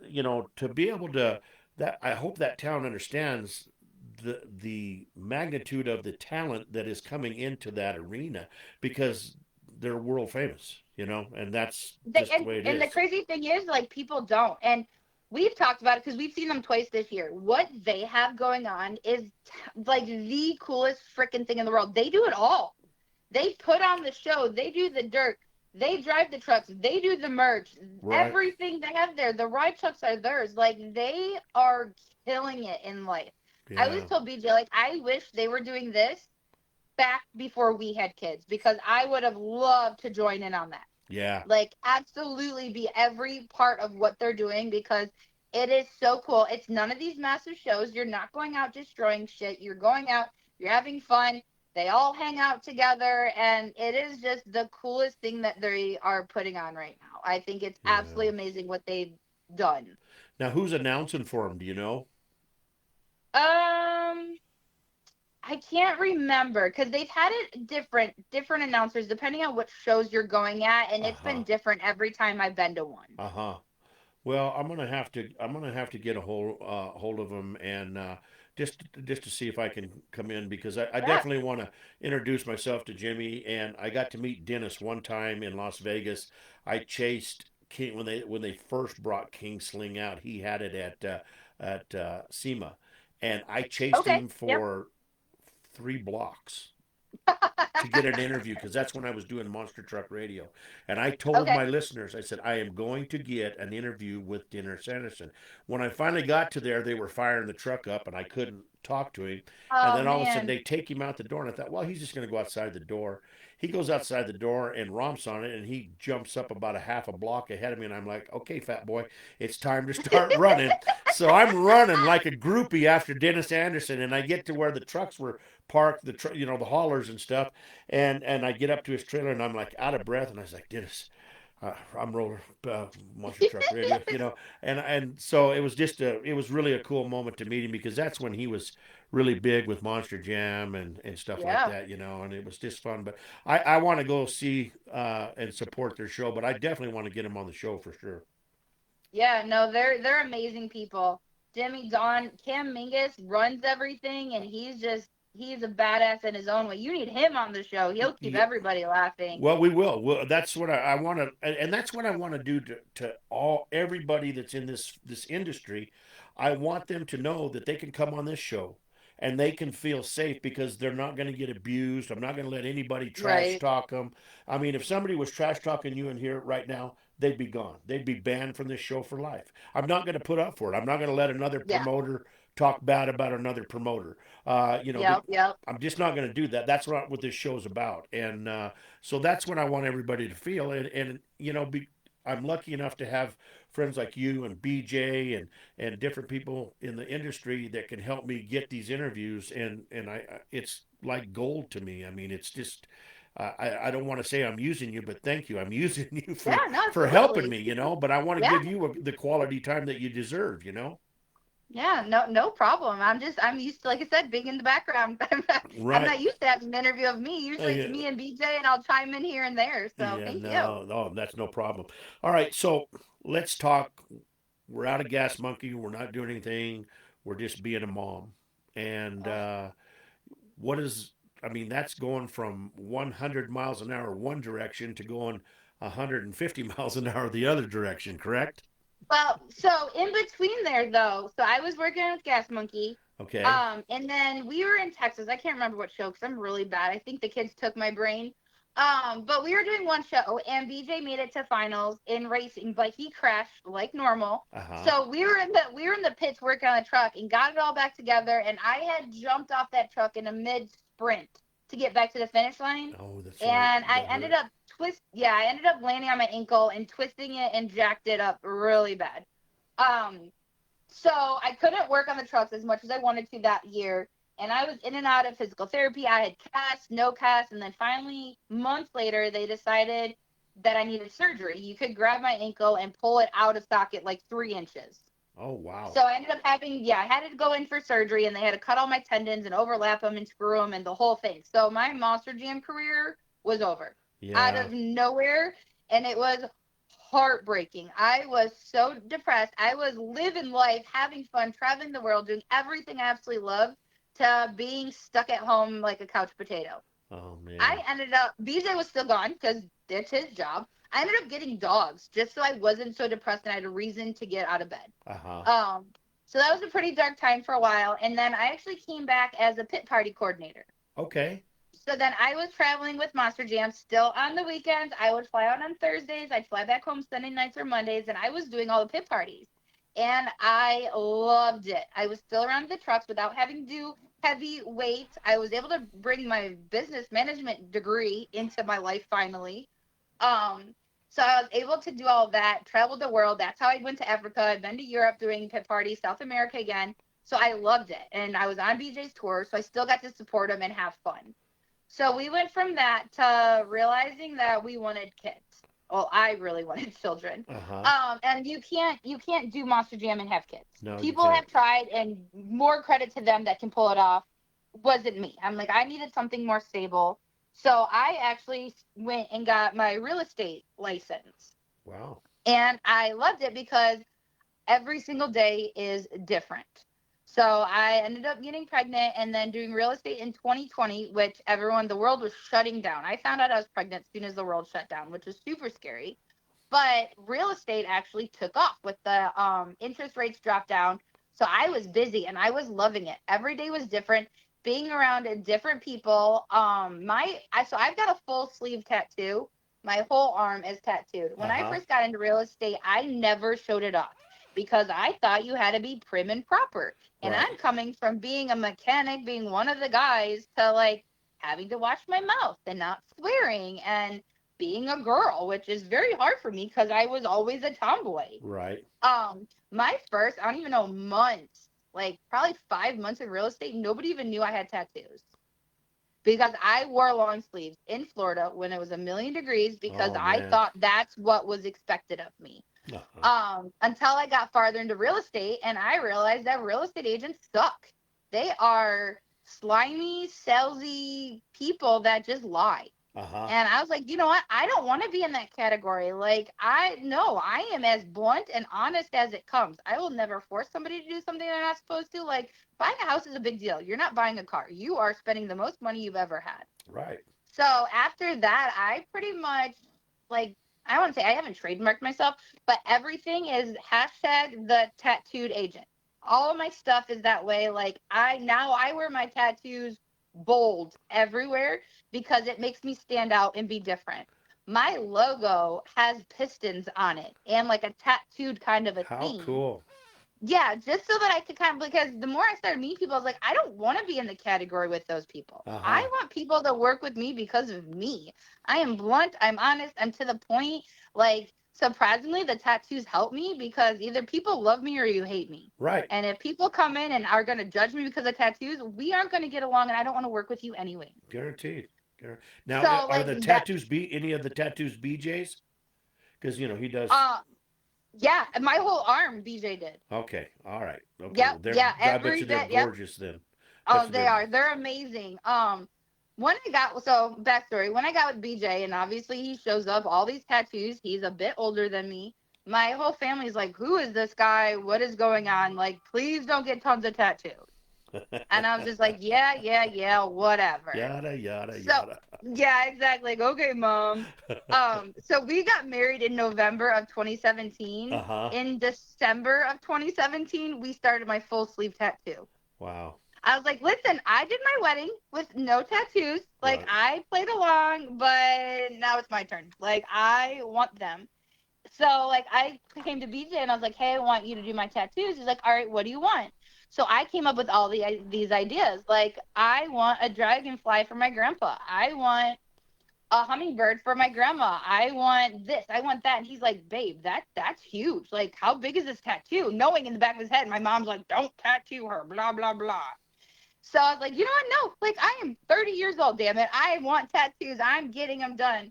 So he started piecing together all my ideas, everything I wanted. And anyone that knows BJ, he is ridiculously talented with his artwork. He was able to grab 30 different pictures and ideas and overlay them and make them that you wouldn't realize everything that is on my arm until I start showing it to you. Right. I've got a giraffe for my mom. I got the time my sister was born. I got horseshoes for good luck. I've got pissed off spark plugs on my arm. Like, I've got wrenches that are in the shape of an anchor for Florida. And so, like, he did a bunch of cool stuff. So now, then fast forward again, back in real estate world, I was like, you know what? No, this is cool. My story is cool. I am different. This is going to help me with clients. And it truly has.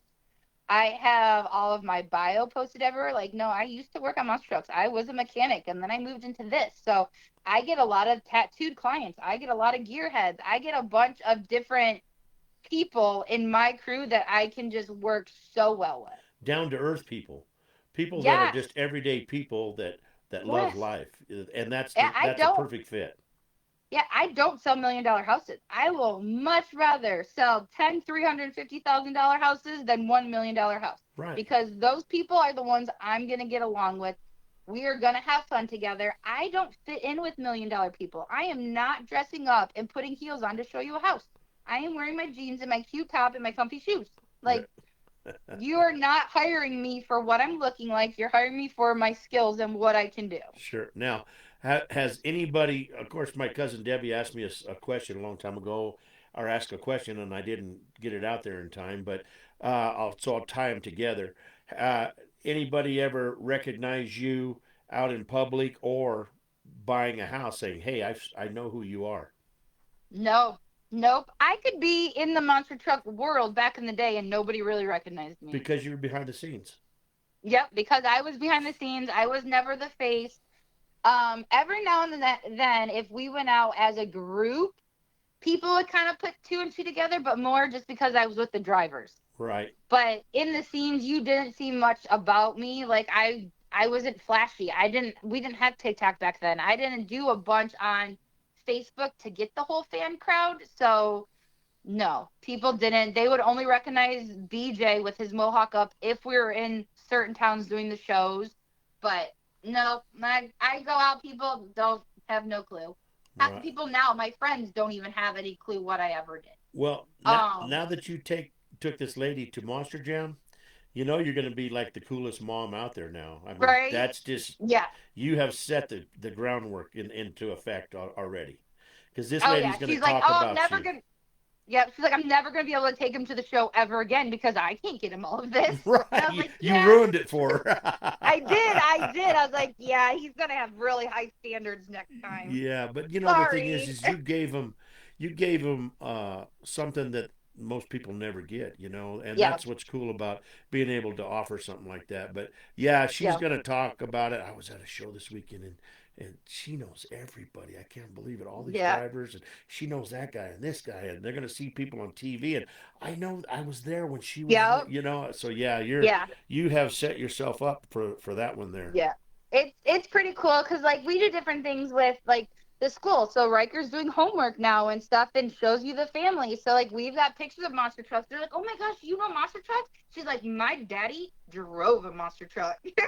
Like she doesn't know, but she knows us talking. And like we've got a ton of Mohawk Warrior trucks here, ton of Gas Monkey trucks, and they know like this is daddy's truck or this was mommy and daddy's truck. And like one thing I totally skipped over is like my dad actually drove a truck for a while. That's right. So like we've got Spike, which is the one my dad drove for a while. I'm like, that's Papa's truck. And so like they know it like that, but they only know it because we told them that. They don't know it from ever seeing it. Uh-huh.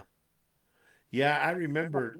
In fact, I had that down on a piece of paper, and like I told you, I don't do any kind of, this question next, and I don't know what Yeah. I did with that piece of paper. Of course, if you look at my desk, it looks like Right. it looks like I better go to Kevin's house because the hurricane just came through here. Right. Yep. So that's just the way it is. But that's pretty awesome. And then you've done really well because I followed you in the real estate business, from your posts and stuff like that. Yep. And I bet you wondered the first time when I wished you happy birthday, like, who the hell is this guy? And No, like I always knew you because of BJ. Uh-huh. So like that's where like it's crazy because BJ's people were all totally different than my people. right, So like when we traveled together, it's like no, he'd introduce me to people I've never met, and then people I've known forever, I'd introduce to BJ. So like it's a cool mix having East Coast and West Coast kind of combining almost. right, yeah, it is.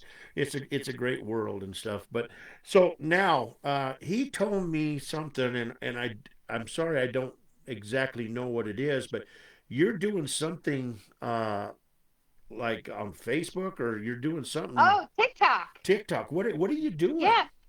So real estate is a roller coaster. You got good years, you got bad years. This Right. past year in real estate was super slow. I've been in real estate since 2018. It was my slowest year I've ever had. I only closed like 6.9 million, which seems like a lot, and I'm grateful. But typically I close 8 to 9 million a year, but it was slow. Well, I am not one that's just going to sit back and pray things go my way. I've Right. never been that one. I'm going to bust my ass and get what we need to get. So we start our little side business. We do construction stuff. Well, that's on weekends here and there. Uh-huh. So I was like, TikTok's starting to pop up, and they've got a thing called a TikTok affiliate where you pretty much can request samples. They send you samples. You do a video talking about what you like about it or what you don't like about it or using it in your daily life. And if anybody buys anything from that TikTok video, you make commission. Wow. So I was like, huh, all right, I like free shit. Okay. So I ended up getting this little wallet purse kind of a thing, and your phone fits in it, money, all kinds of stuff. It's got a little wristlet. They're cute. So I posted just I like them, and hey, there's even a place for your iPod holder in there. Uh-huh. And like the video took off. did like millions of views out of nowhere. So I was like, well, this is cool. And I was making like, I don't know, $1.20 off of each thing. So then the more your videos take off, the more people are like, hey, try this out, try that out. I'm like, okay. So we get a ton of boxes all the time here. And I was like, if I like it, I'll tell you I like it. If I don't, it's just not getting posted anywhere. Right. So then part of our side business is pressure washing. So there was a company that reached out to me with a bunch of pressure washing stuff. And I was like, sure, I like free stuff. So I did videos with that one, and I made like $18 after every time somebody buys one of these pressure washer wands.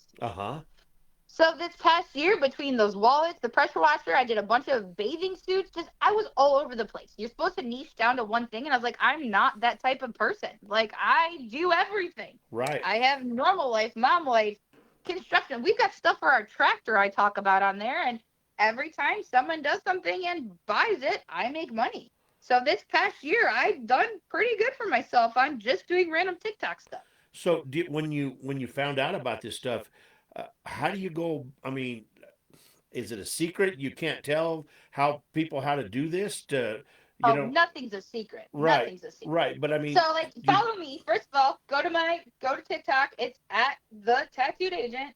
Or I think it's Lindsey Johnson.1 or something like that. You'll find me. And anything in there. So if you click on one of them, you have to have, I think, like over 1,000 followers. And people actually talking back and forth. Don't just spam everything on there. Right. And then you can join. It's called like joining the affiliate marketing program. And some of the stuff you can buy. So like when I started off, that wallet, I think I bought one of the wallets and they sent me a different color. But I bought it and I talked about it and you just link that product. So I mean, it's not hard. They started it now where if you have under like 5,000 followers, you can only post like 5 videos a week. And then over 5,000, you can post as many as you want. Right. So when real estate's slow, you can tell because I'm posting 20 videos a day about random stuff. Right. Where when real estate picks up, I'm only posting one every few days. Now, but no, it's crazy. It's almost like the new Amazon. But instead of going Amazon and just reading reviews and seeing the stagnant pictures, you're actually able to see people using it. Or for clothing, especially if you're a woman, no one is shaped the same. I am very tall. I've got wide shoulders, and I had a very bad C-section pouch. So finding clothes for me was not easy. Right. So I was able to find other people on TikTok with my body style, the mom bod, the mom pooch, whatever you want to call it. And they had a bunch of like tight fitting clothes that hid everything for you. So I was like, that's what I want. So I would buy that and then I would talk about it. And then I'd sell a bunch of that because there's all like the tummy control stuff. And I would show all the extra skin because I've also lost 70 pounds over the past 2 years. Well, so I had a bunch of, thank you. So it just was able to show off like, hey, this is my flaws. This is what I don't like about my body. Maybe it's going to help somebody else. And that's what TikTok has become. Find the person you jive with, that you vibe with, you have the same body style, and if the clothes fit on them or they like it, chances are you might like it too. Now, do they give you a list and then you say, I like this kind of, I like talking about this kind of stuff, this kind of stuff, this kind of stuff, and that's what they do, or they just send you stuff? Yes and no. So that's called like a collab invite, where they send you a bunch of stuff. And mine can be from skincare to clothing, where I don't do skincare. I don't do makeup. Like, it's not my thing. So those I decline. But if it's something I like, or like a water bottle or something, I'll be like, yes, I'm interested. Then it goes back to them one more time for them to be like, yep, I actually do want to send it to you. Or they'll look at your stats and be like, nope, you don't sell a lot of this. I'm not wasting my time sending you free stuff. So they get the final say if they're sending it to you or not. Oh, okay. So it kind of goes back and forth. And then some of the stuff, if I love it anyways, I'm going to buy it. And then once I showcase it off, if people buy it, I make my money back. So there's different avenues to do it. But you do get a say of what you're getting. Because I don't want stuff showing up that I'm definitely not going to talk about because I'm not going to sell it. Right. And then you end up with a garage sale full of garage sale items. Yep. And even now, like a lot of the clothes and stuff, I've got a women's shelter around here I donate a lot of our stuff to. So it's all cool. Practically brand new. Like, I'll wear it a few times, be like, yeah, it looks good. I did the video. I sold a few things, but it's really not completely my style. So we just pack it up and we donate to the women's shelter. Well, that's cool. That really is. Yeah. I mean, that's interesting. And really, anybody that has a cell phone Can and do it. has a half-ass personality can Yes. probably do this and make some extra money on the side. It is insane the amount of money you can make from affiliate marketing. Right. Insane. I didn't even try hard last year and I made over 20 grand. Wow. Not even trying hard. That's pretty cool. That's pretty Yeah. cool. Yeah. And But got you free shit. I got a ton of free stuff. right, but you got to have like 1,000 followers first. To start. Yeah. Yeah. To Okay. get accepted into the program. Now, is that 1,000 followers on one page? I mean, like, say Yeah. you take somebody. Oh, okay, because you take somebody It like has me. to be, yep, I your have multiple individual pages. page. Okay, all right. Nope. Nope. You have to be your one page. Okay. Well, when I hit Yep. a But yeah, thousand, I'm it's gonna call cool. you. I'm gonna call you because Yeah, I'd like to do something absolutely. like that. That would be fun. Yeah. And like there's guys, because there's random guys that'll follow me and then they got into it and they're like, hey, how do you do this? And I was like, talk to it like your FaceTime. That's the biggest thing. People get really weird when they're doing videos, like Yeah. they freeze up. It's like you're talking to yourself. You literally are only videoing yourself. Stop giving a shit what anyone thinks. Either they like you or they don't. They're gonna follow you or they're not. And sometimes the comments they leave you, whether good or bad, is still pushing you out in this algorithm. Like Guaranteed. TikTok is so weird. Like I've got some videos. One of my videos, instead of saying it's an iPod holder, I said it was an iPad holder. And the amount of comments like, "Oh my God, you said the wrong thing. You're not even paying attention." Blah blah blah. Not realizing each of those comments is sending me out to their friends. Guaranteed. Every negative comment, every positive comment, everything is just pushing me out to more people, which is Wow. why there's so many of the people that do, like, they call it rage bait. They Uh-huh. purposely say things wrong or they purposely do things just to get your attention, because the more shit you say to them, it's just pushing their video out to more people. Well, that's cool. And Well, it's helping them. I got a friend that has a magazine called C10 America magazine, and he just hit 81,000 followers. Yeah, That'd that's be so. amazing. That would be so perfect for him Yeah. too. Yeah. And the amount of stuff on there, like Vivor, everyone has Vivor stuff. Like I want to say our chainsaws from them, our pull saw, different things for the tractor, like everything you can buy on Amazon. You also, these companies are on TikTok and they're looking for people that can talk to their whole crowd and sell the stuff. Wow. People are shopping anyway, so why look on Amazon in pictures when they can see you using it and showing what you like about it or seeing the true height of it or Right. whatever? That, yeah, there's a lot of guys. Like I want to say one of the number one TikTok sellers is a guy, and he is in his shop every day talking about random shop products, killing it, Wow. like millions a month. That's crazy. It is insane, but people trust him. They Yeah. like his attitude, they like his videos, they trust his opinions, and yeah, they just buy through him instead of buying on Amazon. Well, that's totally awesome. It really is. Yeah. So, you got the kids and you're raising kids and stuff, but what is it like to raise BJ? He's my third toddler. He Yeah. definitely is. He keeps things amazing. Oh, I bet Honestly, he as much does. as people want me to dog him, like I could No, I not don't have want you to asked dog for a him. better. He's my partner in crime. Like Right. it is the funniest. Like he's my best friend. We have so much fun together. It is ridiculous. Like we are the best yin and yang. There's times that the kids are just driving me crazy, and BJ, he's a hothead. He's got no like restraint. He's got a temper. Yeah. And there's times I walk away and he comes in and he is this cool, calm, collected dad. He's the only one that can sit down and do homework with our daughter. I can't sit and do homework with her. We are at each other's throat. He comes in and he sits down and does homework. And like we tag team everything. If he's cooking dinner, I'm doing the bath. Or if I'm doing dinner, he's doing the bath with the kids. And it's it's way more fun than I ever thought a marriage could be, honestly. And that's the way marriages are supposed to be. You're supposed to be able to have that as your partner, as your best friend, and I'm It lucky. is. I'm lucky enough to have that with my wife. She's she doesn't like the stuff that I do. Hmm. She went to a couple of monster truck shows, but she never did like them. When I did the racing stuff, she never did like it. So hey, everybody has their Yeah. own likes and stuff, but I just think it's very important to be able to call your spouse your best friend and really mean it. I really do. Oh yeah. Yeah, our friends, I'm sure our friends make fun of us all the time because they're like, "Let's do boys' night." And BJ's like, "No, I don't want to." Like, or they're Right. like, "Oh, we're doing girls' night." I was like, "No, I really don't want to either. Like, I want to go with BJ. If the two of us can't go together, we're not going." Right. Exactly. And like there's times now we get a babysitter. Like my daughter goes to my grandma's house because she lives on her property right next door, and they have the most amazing relationship. And we get a babysitter for Rowdy, and it's just the two of us. Like we have just random day dates or the nights out, and everyone's like, "How do you guys have so much fun together?" Like Yeah. we crack jokes, and we just literally enjoy being together. That's awesome. That really is. Yeah, it's fun. Well, Lindsay, I tell you what, I thoroughly knew that this was going to be a good show, and I knew that if you come on, that we were going to have a good time.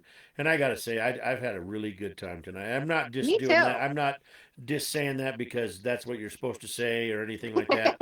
It's just, it's just like when I did it with Kevin. I just Yeah, had such a good time and talking and stuff, and I want you to come back on. I really do. I want you to be back on sometime, and yeah, I want you to watch a show and chime in if you got questions or yeah, for sure. if you got somebody that wants to be on the show. Just say, hey, I can get you on the show, and call me up and say, Rolo, Yeah, I promise this person they're going to be on the show. I'm gonna make it happen for sure. because you said that it's a good person. So we're Yeah, good like for that. sure. Yeah, So no, definitely. It was a good time. And yeah, with Robert Haas, put him on, Kevin Lawrence. I mean, you guys could have some fun and just get the mud truck world into it as well. And yeah, I'll reach out to a few people. This has been fun. It's been nice. It's just like chatting almost. It's not an yeah, interview. It's not crazy. It's just no. a chat. And that's what I want it to be. I want it to be something just like two people sitting down at a dinner table and having dinner. And we didn't have dinner, but we sat Right? around Yeah, and you owe me dinner. yeah, I owe you dinner. Now we're gonna have to take BJ because I owe him dinner too. Somewhere or some down the line, I forgot to get him dinner somehow or something. But sit back and it would be so awesome if you guys come up this way, and Yeah, for sure. you were here. We got a big, huge back. We got 10 acres out here, and Perfect. we got fire pits and swings, and we got gun shooting ranges. We got all kinds of stuff. So it'd be fun to see you guys come up one time. Yeah, that would definitely be fun. We're definitely gonna start crossing more places off, and I want my kids to see things. I don't want them Right. learning out of a school book. I want them to be able to see it in person and travel and do all the fun things. And maybe we'll get them behind like a mini monster one day or something. Boy, wouldn't that be cool?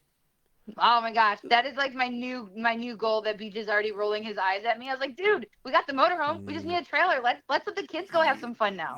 he's rolling his eyes, but deep down inside, he's like, "Yeah, that's what I want to Yeah. hear. That's my girl.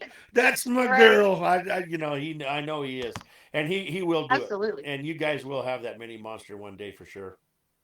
Yeah, yeah. I think it'll be fun. I want the kids to grow up in the good old days. I want them to be dirty. I want them to play. I want to share all of this fun excitement with them and not be tablet kids. It's scary nowadays with kids. When I see the kids in their schools and just how independent and different our children are at their ages, it's like, no, I'm getting them ready for the world. I'm not going to hold their hands forever. And it's cool to see, even though they drive us crazy, how well rounded the children are already. And it's like it's only gonna be more fun if we can get them traveling. And plus, allowing them to play in the dirt and be around things Yeah. that get dirty and greasy, that builds up immunities and stuff like that. It's the best world there is. I guarantee you right now. Yep. So, Absolutely. well, Lindsay, I tell you what, from my heart, I love you. Thank you so much for being on the show. Please, excuse me.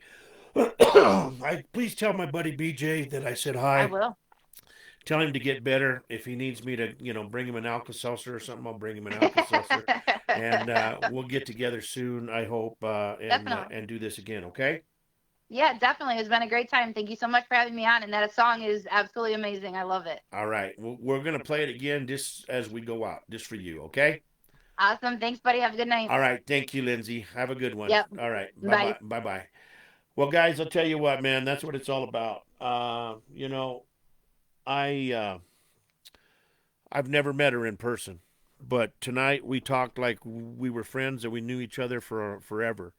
And that's what the monster truck world does. I mean, that's what it brings families together, people together, and it's just it's a great deal, man. It really is. And her and BJ, they're just awesome people, man. And those kids are so lucky to have them as parents. I mean that. And I want to thank Lindsey's mom, Kelly, for being on tonight. I want to thank everybody else for listening tonight. And we'll play a couple of songs before we go, but I'm going to play Lindsey's song right now. And if you didn't get a chance to hear it, you're going to hear it right now. This is called Lindsey Don't Run Clean.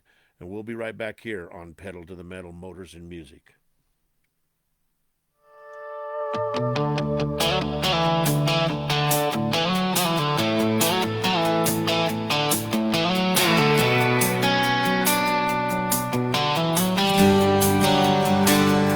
Born in May of '88 under a Michigan sky. Never wore paint, just dust and a dirt bike ride.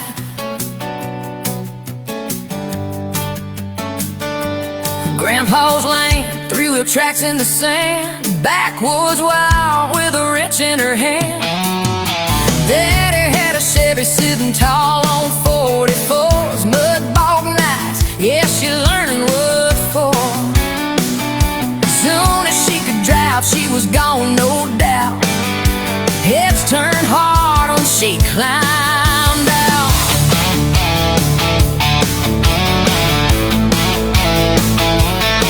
Yeah, they said that ain't where a girl belongs, but she just grinned and proved them wrong. Lindsey don't run clean, she runs wide open, grease on her hands. Yeah, her heart stays rolling from rooftop work to them monster truck lights. Living two lives, chasing one fight. Ain't scared of dirt, ain't scared of pain. Built her world in the fast lane. Yeah, she earned every mile she sang.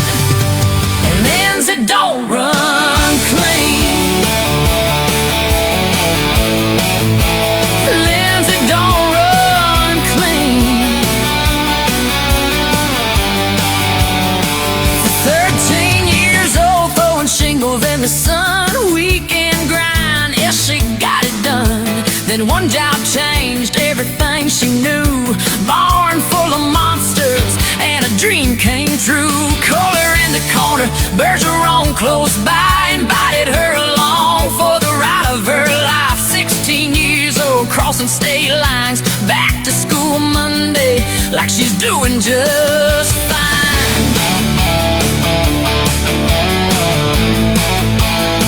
For 3.8 GPA, but missing half the class. Chasing horsepower, living twice as fast. Lindsey don't run clean, she runs wide open, grease on her hands. Yeah, her heart stays rolling from school desk days to arena lights. Turning wrenches through damn sleepless nights. Ain't scared of dirt, ain't scared of pain. Built her world in the fast lane. Yeah, she earned every mile she's seen.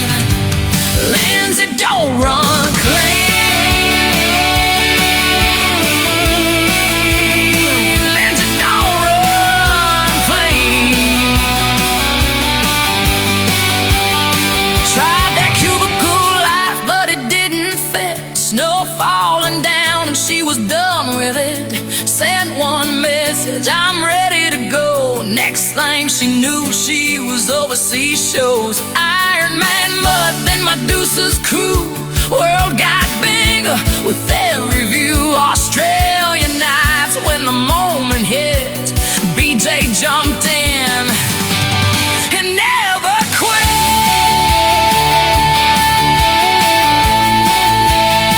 No, never quit.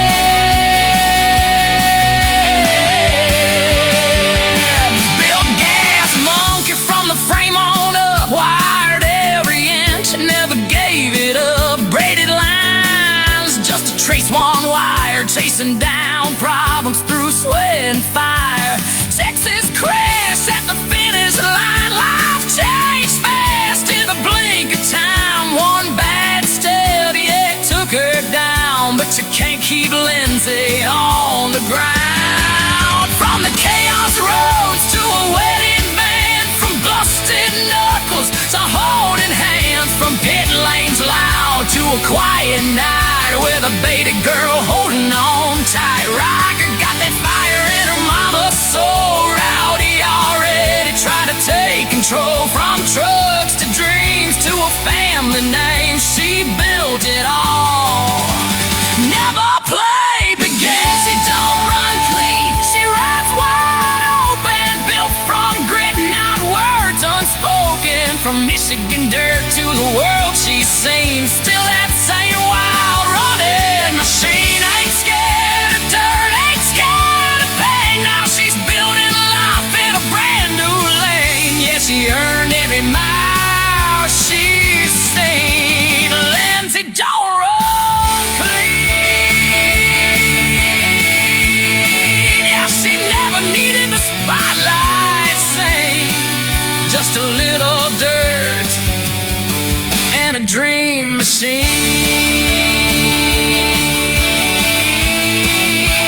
Lindsey, don't run clean. And a dream machine.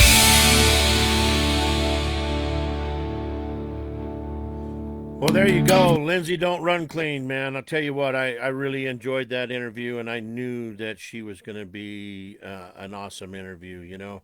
I can just tell. I've been around the business a long time, and I just know when somebody's got a great story.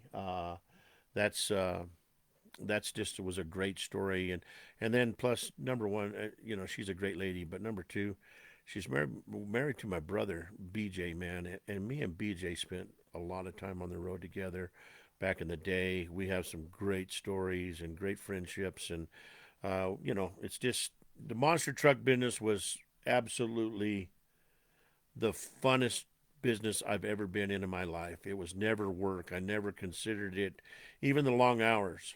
I just never considered it a job. I just always loved it, you know. So anyway, I need you guys' help as always. I need you to tell your friends about the show. You know, folks that just came on. Number one, I forgot to tell you, you're all lug nuts now, okay? And that's an official title. You're my lug nuts, and my lug nuts. I want them to tell their friends about the experiences that they had listening to the show, and if they were on the show, the experiences they had being on the show, whether it's good or bad. I don't care. I mean, you can't make everybody happy in this world, and I fully understand that. I knew that from a young kid that you can't, because I have a sister, and you can't make everybody happy. So if you had a good time listening to the show tonight, and you like the music, and you like the interviews and stuff, and you like the way that I conducted myself, please tell your friends. That's the best praise there is, to tell them, hey, if you're not doing something on a Wednesday night or a Saturday night, tune in to this show, man. It's really cool. He has cool, interesting people on, and he makes music, and it's just a well-rounded show. You know, we don't want to go after the stats. We're not a stat hunter. We're not trying to find out how many spark plugs Lindsey changed or how many tires she changed. We want to know what Lindsey does with her kids. We want to know what Lindsey did with her and BJ on their spare time, and I think we got a full idea of that, you know. And so next week we got Jeff Cook on Wednesday. I say next week, it's Wednesday. We got Jeff Cook, the wild man. He's legendary in the monster truck business, been around forever, and he is also in charge of the Monster Truck Hall of Fame, which we have a button on my webpage that you can click on, and it'll take you right to the Monster Truck Hall of Fame, and you can find out about that. And this is a deal that the monster truck drivers have got, and Jeff and Alan Pizzo and those guys have gotten together, and they're preserving the history of monster trucks. They have some amazing stuff, and I've never been to it, but I've heard people talk about it, and they have amazing things that people have given them, and they induct in to the Hall of Fame some really, really great people, you know. as far as the announcers go. You got Scott Anderson's in there, Army Armstrong's in there. Both are just legendary motorsports announcers. And I was talking to Jeff the other day, and I said, Jeff, in that big building you have, do you have a broom closet? And he said, yeah, we do. I said, on the back side of that broom closet door, is it blank? He's probably wondered why I was going. Just save that for me in case I'm ever inducted, because that's where I'll go. But I'll be in the Monster Truck Hall of Fame. And I was just laughing my butt off. And he's like, "Well, I don't pick." I said, "I'm just joking, man. I'm just joking. Would it be an honor? Yeah, it would be an honor. The only thing I have to claim to fame for the monster truck industry is I had the first. I do believe I had the first show about monster trucks, and that was Monster Truck Radio, and that was back in the day. It was out of Castle Rock Radio. So that's about my only claim to fame, except for being around as an announcer in the motorsports business. That's just me. I was never a driver, never did what Lindsey did, and but I was the guy that got to fly out on Thursday and fly home on Sunday morning early, and then work a regular job. So it was a good life for me, and it filled a void in my life that was really, really cool. It really was. So I thank Stanley Torgerson every day and Danny Torgerson for allowing me to do what they did. So I do thank them very much. But anyway, let's go ahead and let's play something here, another song. Let's do this one here. This is about Carroll Shelby. And when I was making this song,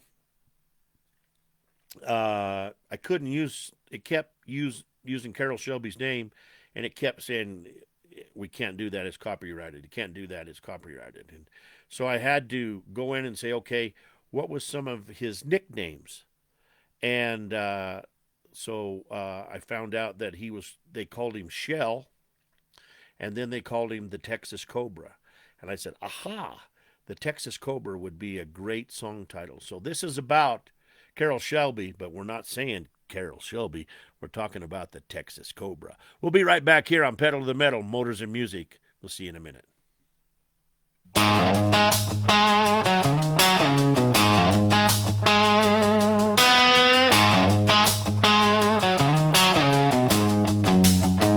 Out where the blacktop cuts through dust lived a man who believed in thrust. Didn't follow roads he carved his own, with a rebel heart and a will of stone.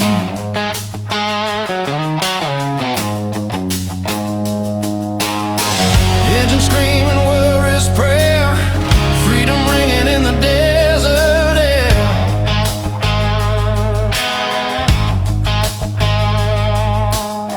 People talk but legends prove some are born with nothing to lose.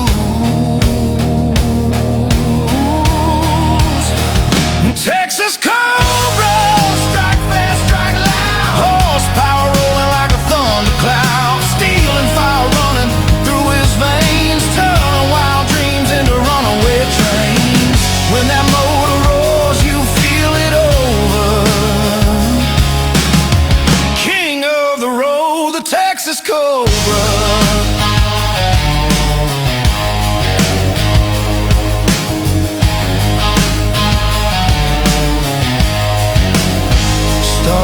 Sparks and a fearless grin said let the revolution begin. Took quiet machines and gave them bite, built them mean, built them right. Doubt came knocking, he slammed the door, then built something faster than ever before.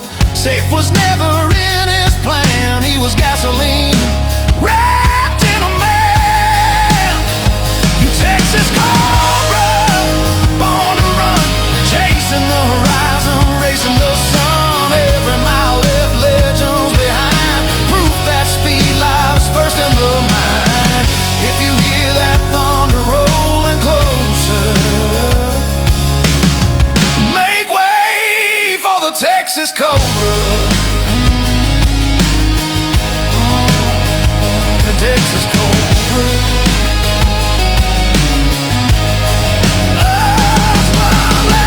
He didn't just dream, he dared. Didn't just be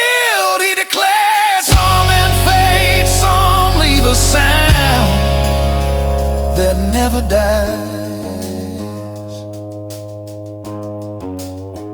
The Texas Cobra, forever fast, ghost in the chrome of a fearless past. Turn the key, let the lightning start. You'll hear his echo in every hot rod heart.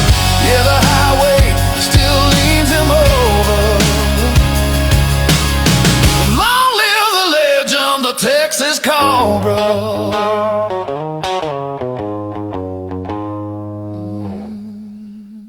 There you go, the Texas Cobra right there. A great song about Carroll Shelby, a man that I idolize, even though he drove a lot of blue oval stuff. He was still an amazing man. Another thing I forgot to tell you, you new folks listening to the show, if you know anybody that is an AI music creator like I am, like I write all of the lyrics to my songs, but AI creates the music, okay? But if you know anybody that creates AI music, or you know anybody that's an indie artist, we offer part of the show to them, and it's a platform for them to play their music. We'll have them send me 5 songs. I'll listen to them. If I like their music and it's radio friendly, then I will set a time with them, set a date with them, and I'll give them the first hour of the show. Instead of playing my music, we'll listen to their music and listen to their stories. And we've already had some people that's done that. And I'm talking to different people on Suno now and telling them about my show. And I'm getting a lot of interest. I just got to get everybody to commit to getting out there. People, I guess there's a lot of people. I've never had a problem talking. Okay, I grew up with my grandfather in my grandfather's era, where he had a hamburger place, and I was Harry's grandson my whole life, and everybody knew me, and I very friendly man. My grandpa knew everybody, never knew a stranger, welcomed everybody, and as long as you treated him right, he would give you the shirt off his back, and I guess that's kind of where I'm at in my life. It's a great motto to live by. My dad was the same way. My dad would, if he liked you, man, he would do anything in the world for you, and I just always have had that gift to be able to talk to people, and I love listening to their stories. So if you know anybody that is an AI music creator or an independent artist and they want to get their music listened to, we're just starting out. I'm not telling everybody I got 1 million listeners. This show is still in its infancy. And like I always tell you guys, I need your help to help me raise my baby.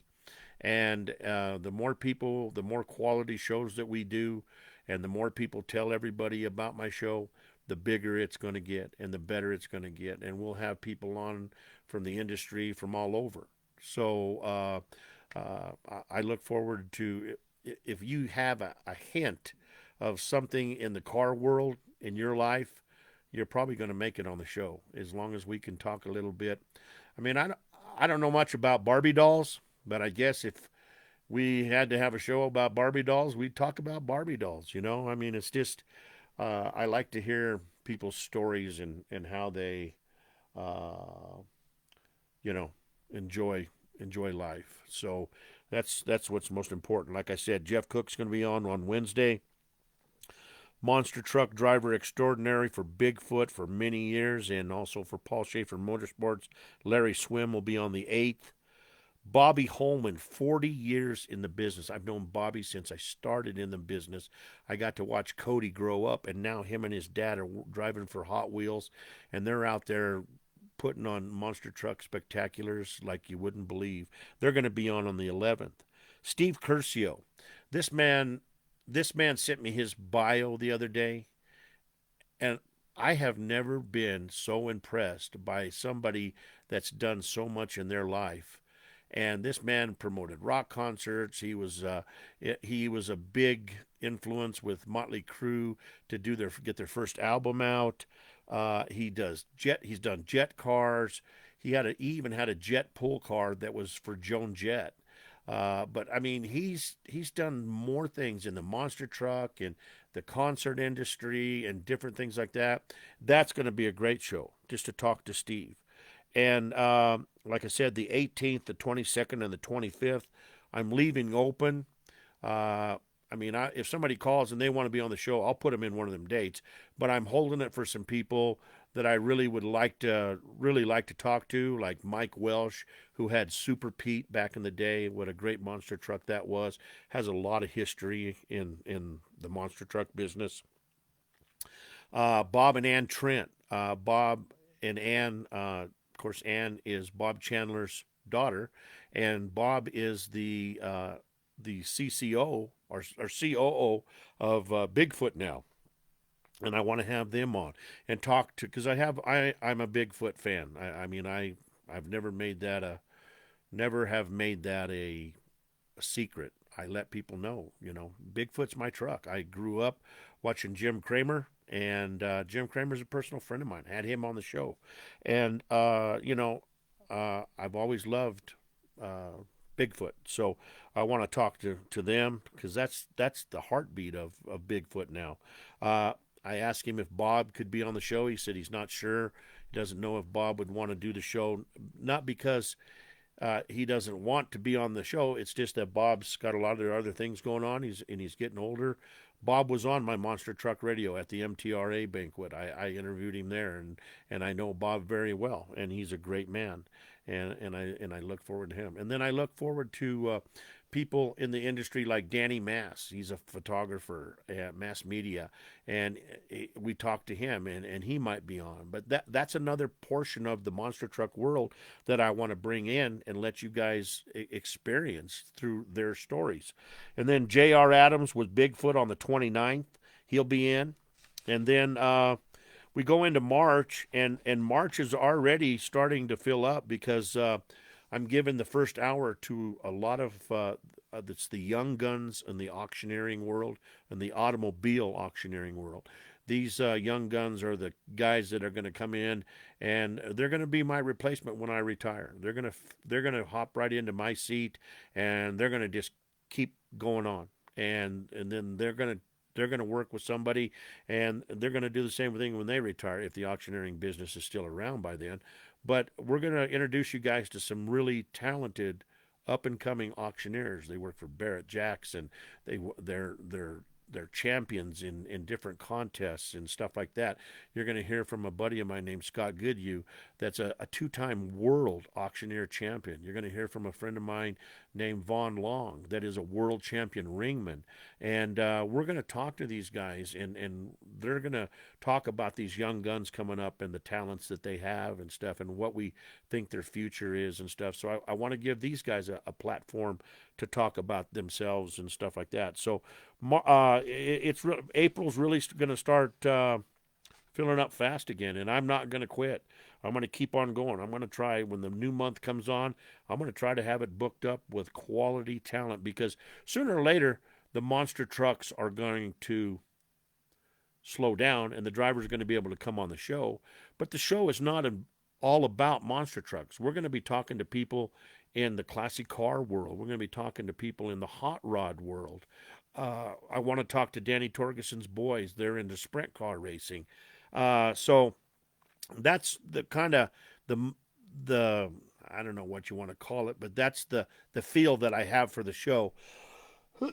And that's what I want to bring to you guys, and so you can listen to it and just kind of unwind on a Sunday night and kick back and enjoy. I see a lot of friends in here that I've known for a long time, and there's a lot of new people in here tonight that I have just met, like Robert, and I don't even know Robert, and I'm sure, because Lindsey's talked good about him and stuff, I'm sure we're going to make Robert get Robert a date on the show, and we're going to talk to him about the mud racing world. And then that brings in another whole realm of people that I can bring in from the mud shows that I did and different things like that. So that's what it's all about for me, is just letting you guys enjoy what I did for a living and hear the stories that people have to tell. So this next song here is called Mustang Fever, and we'll be right back here on Pedal to the Metal, Motors and Music.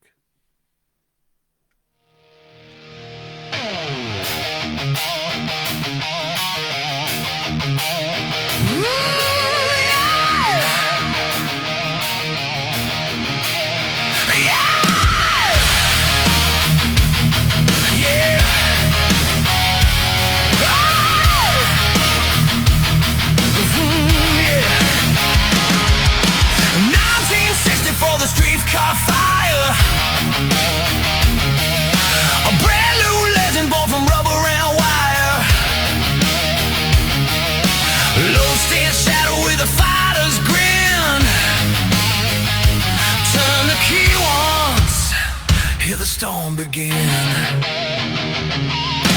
Long hood lightning, short back frame, every stoplight screaming out its name. It wasn't built just to roll, it was made to run. Detroit muscle loaded in a smoking gun. Feel that vibration climbing up your spine. Green light drops, now it's go time.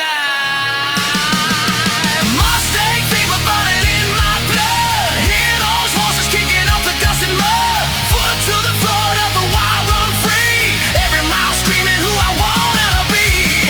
Cold flashing like a midnight dream. Nothing alive feels this extreme. Mustang fever, yeah, it's owning me. Yeah, it's owning me.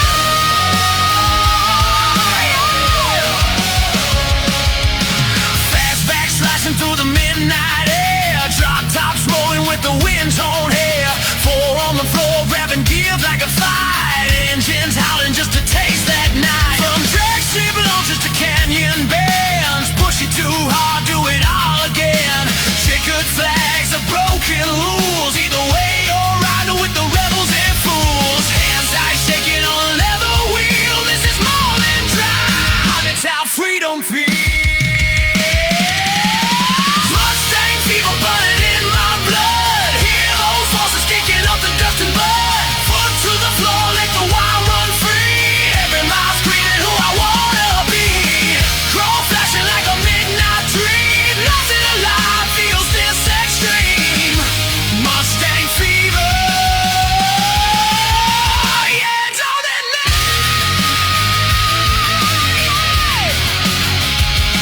Yeah, yeah.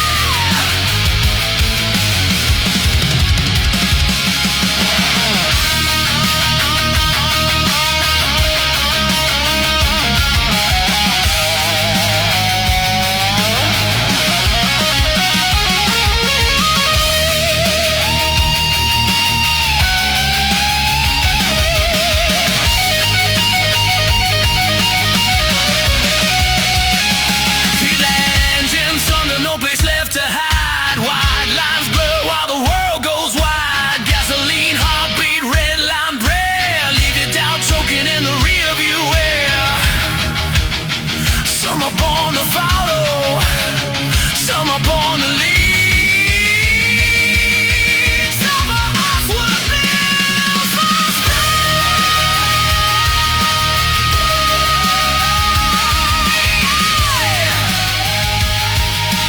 Some of us were built for Mustang fever. Let it rage and roll. Mustang fever. Mustang. Mustang. Mustang. Final return.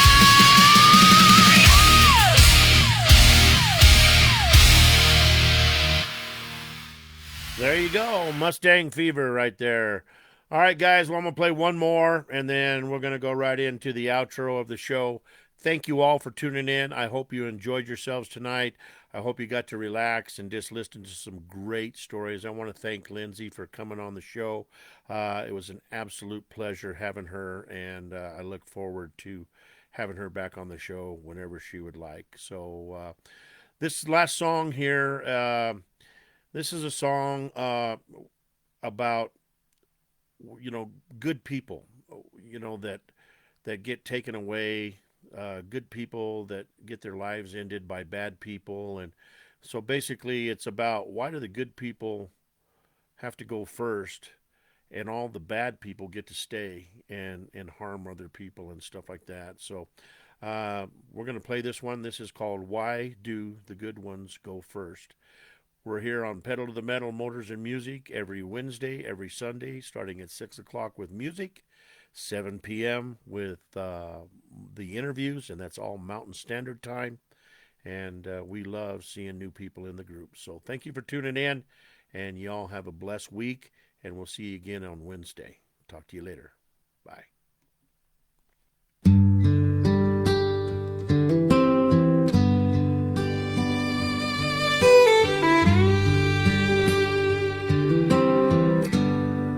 There's a darkness in this world I can't explain. People hurting people like it's some kind of game, while the kind ones are out there mending broken lives, helping neighbors and mowing yards, showing kids a better life. And every time I hear another angel's gone, Lord, it just feels wrong. So why do the good ones go first, Lord? Why do the strong hearts fade away? Why do the ones who lift us up get called home early every day? I don't know how you choose your angels, but it sure feels like a curse. Oh Lord, why do the good ones go first?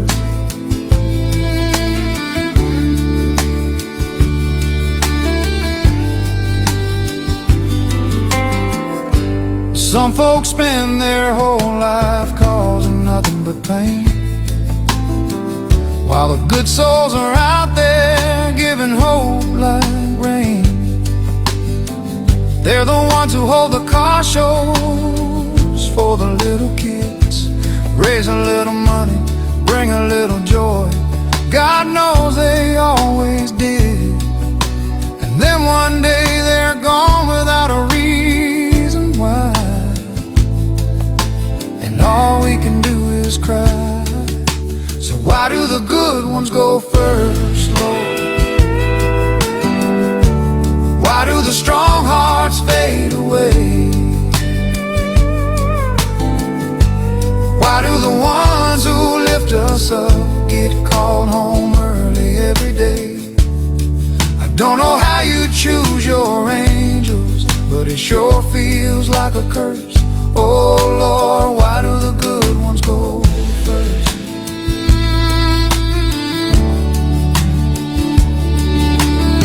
Maybe you need them up there more than we do down here, to shine a little brighter, to chase away the fear.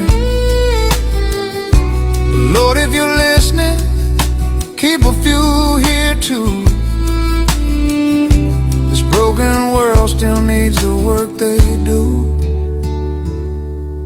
So why do the good ones go first, Lord? Why do the gentle souls disappear? Why do we keep on losing heroes we all needed right here? I know you got a plan in heaven, but down here it still hurts.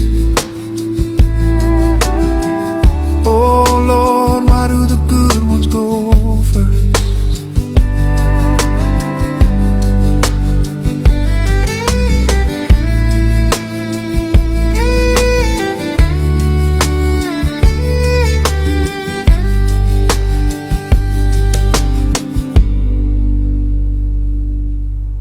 All right, everyone, that's going to wrap it up for this episode of Pedal to the Metal. I want to send out a huge thank you to each and every one of you for tuning in and supporting the show. I also want to thank all of our amazing sponsors. You're the ones that help keep the wheels turning, and we truly appreciate you. Be sure to join us every Wednesday and Sunday. We kick things off with music at 6 p.m. each night, and the full show starts at 7 p.m. Mountain Standard Time. Until next time, keep the pedal down, heads high, and we'll see you at the next show.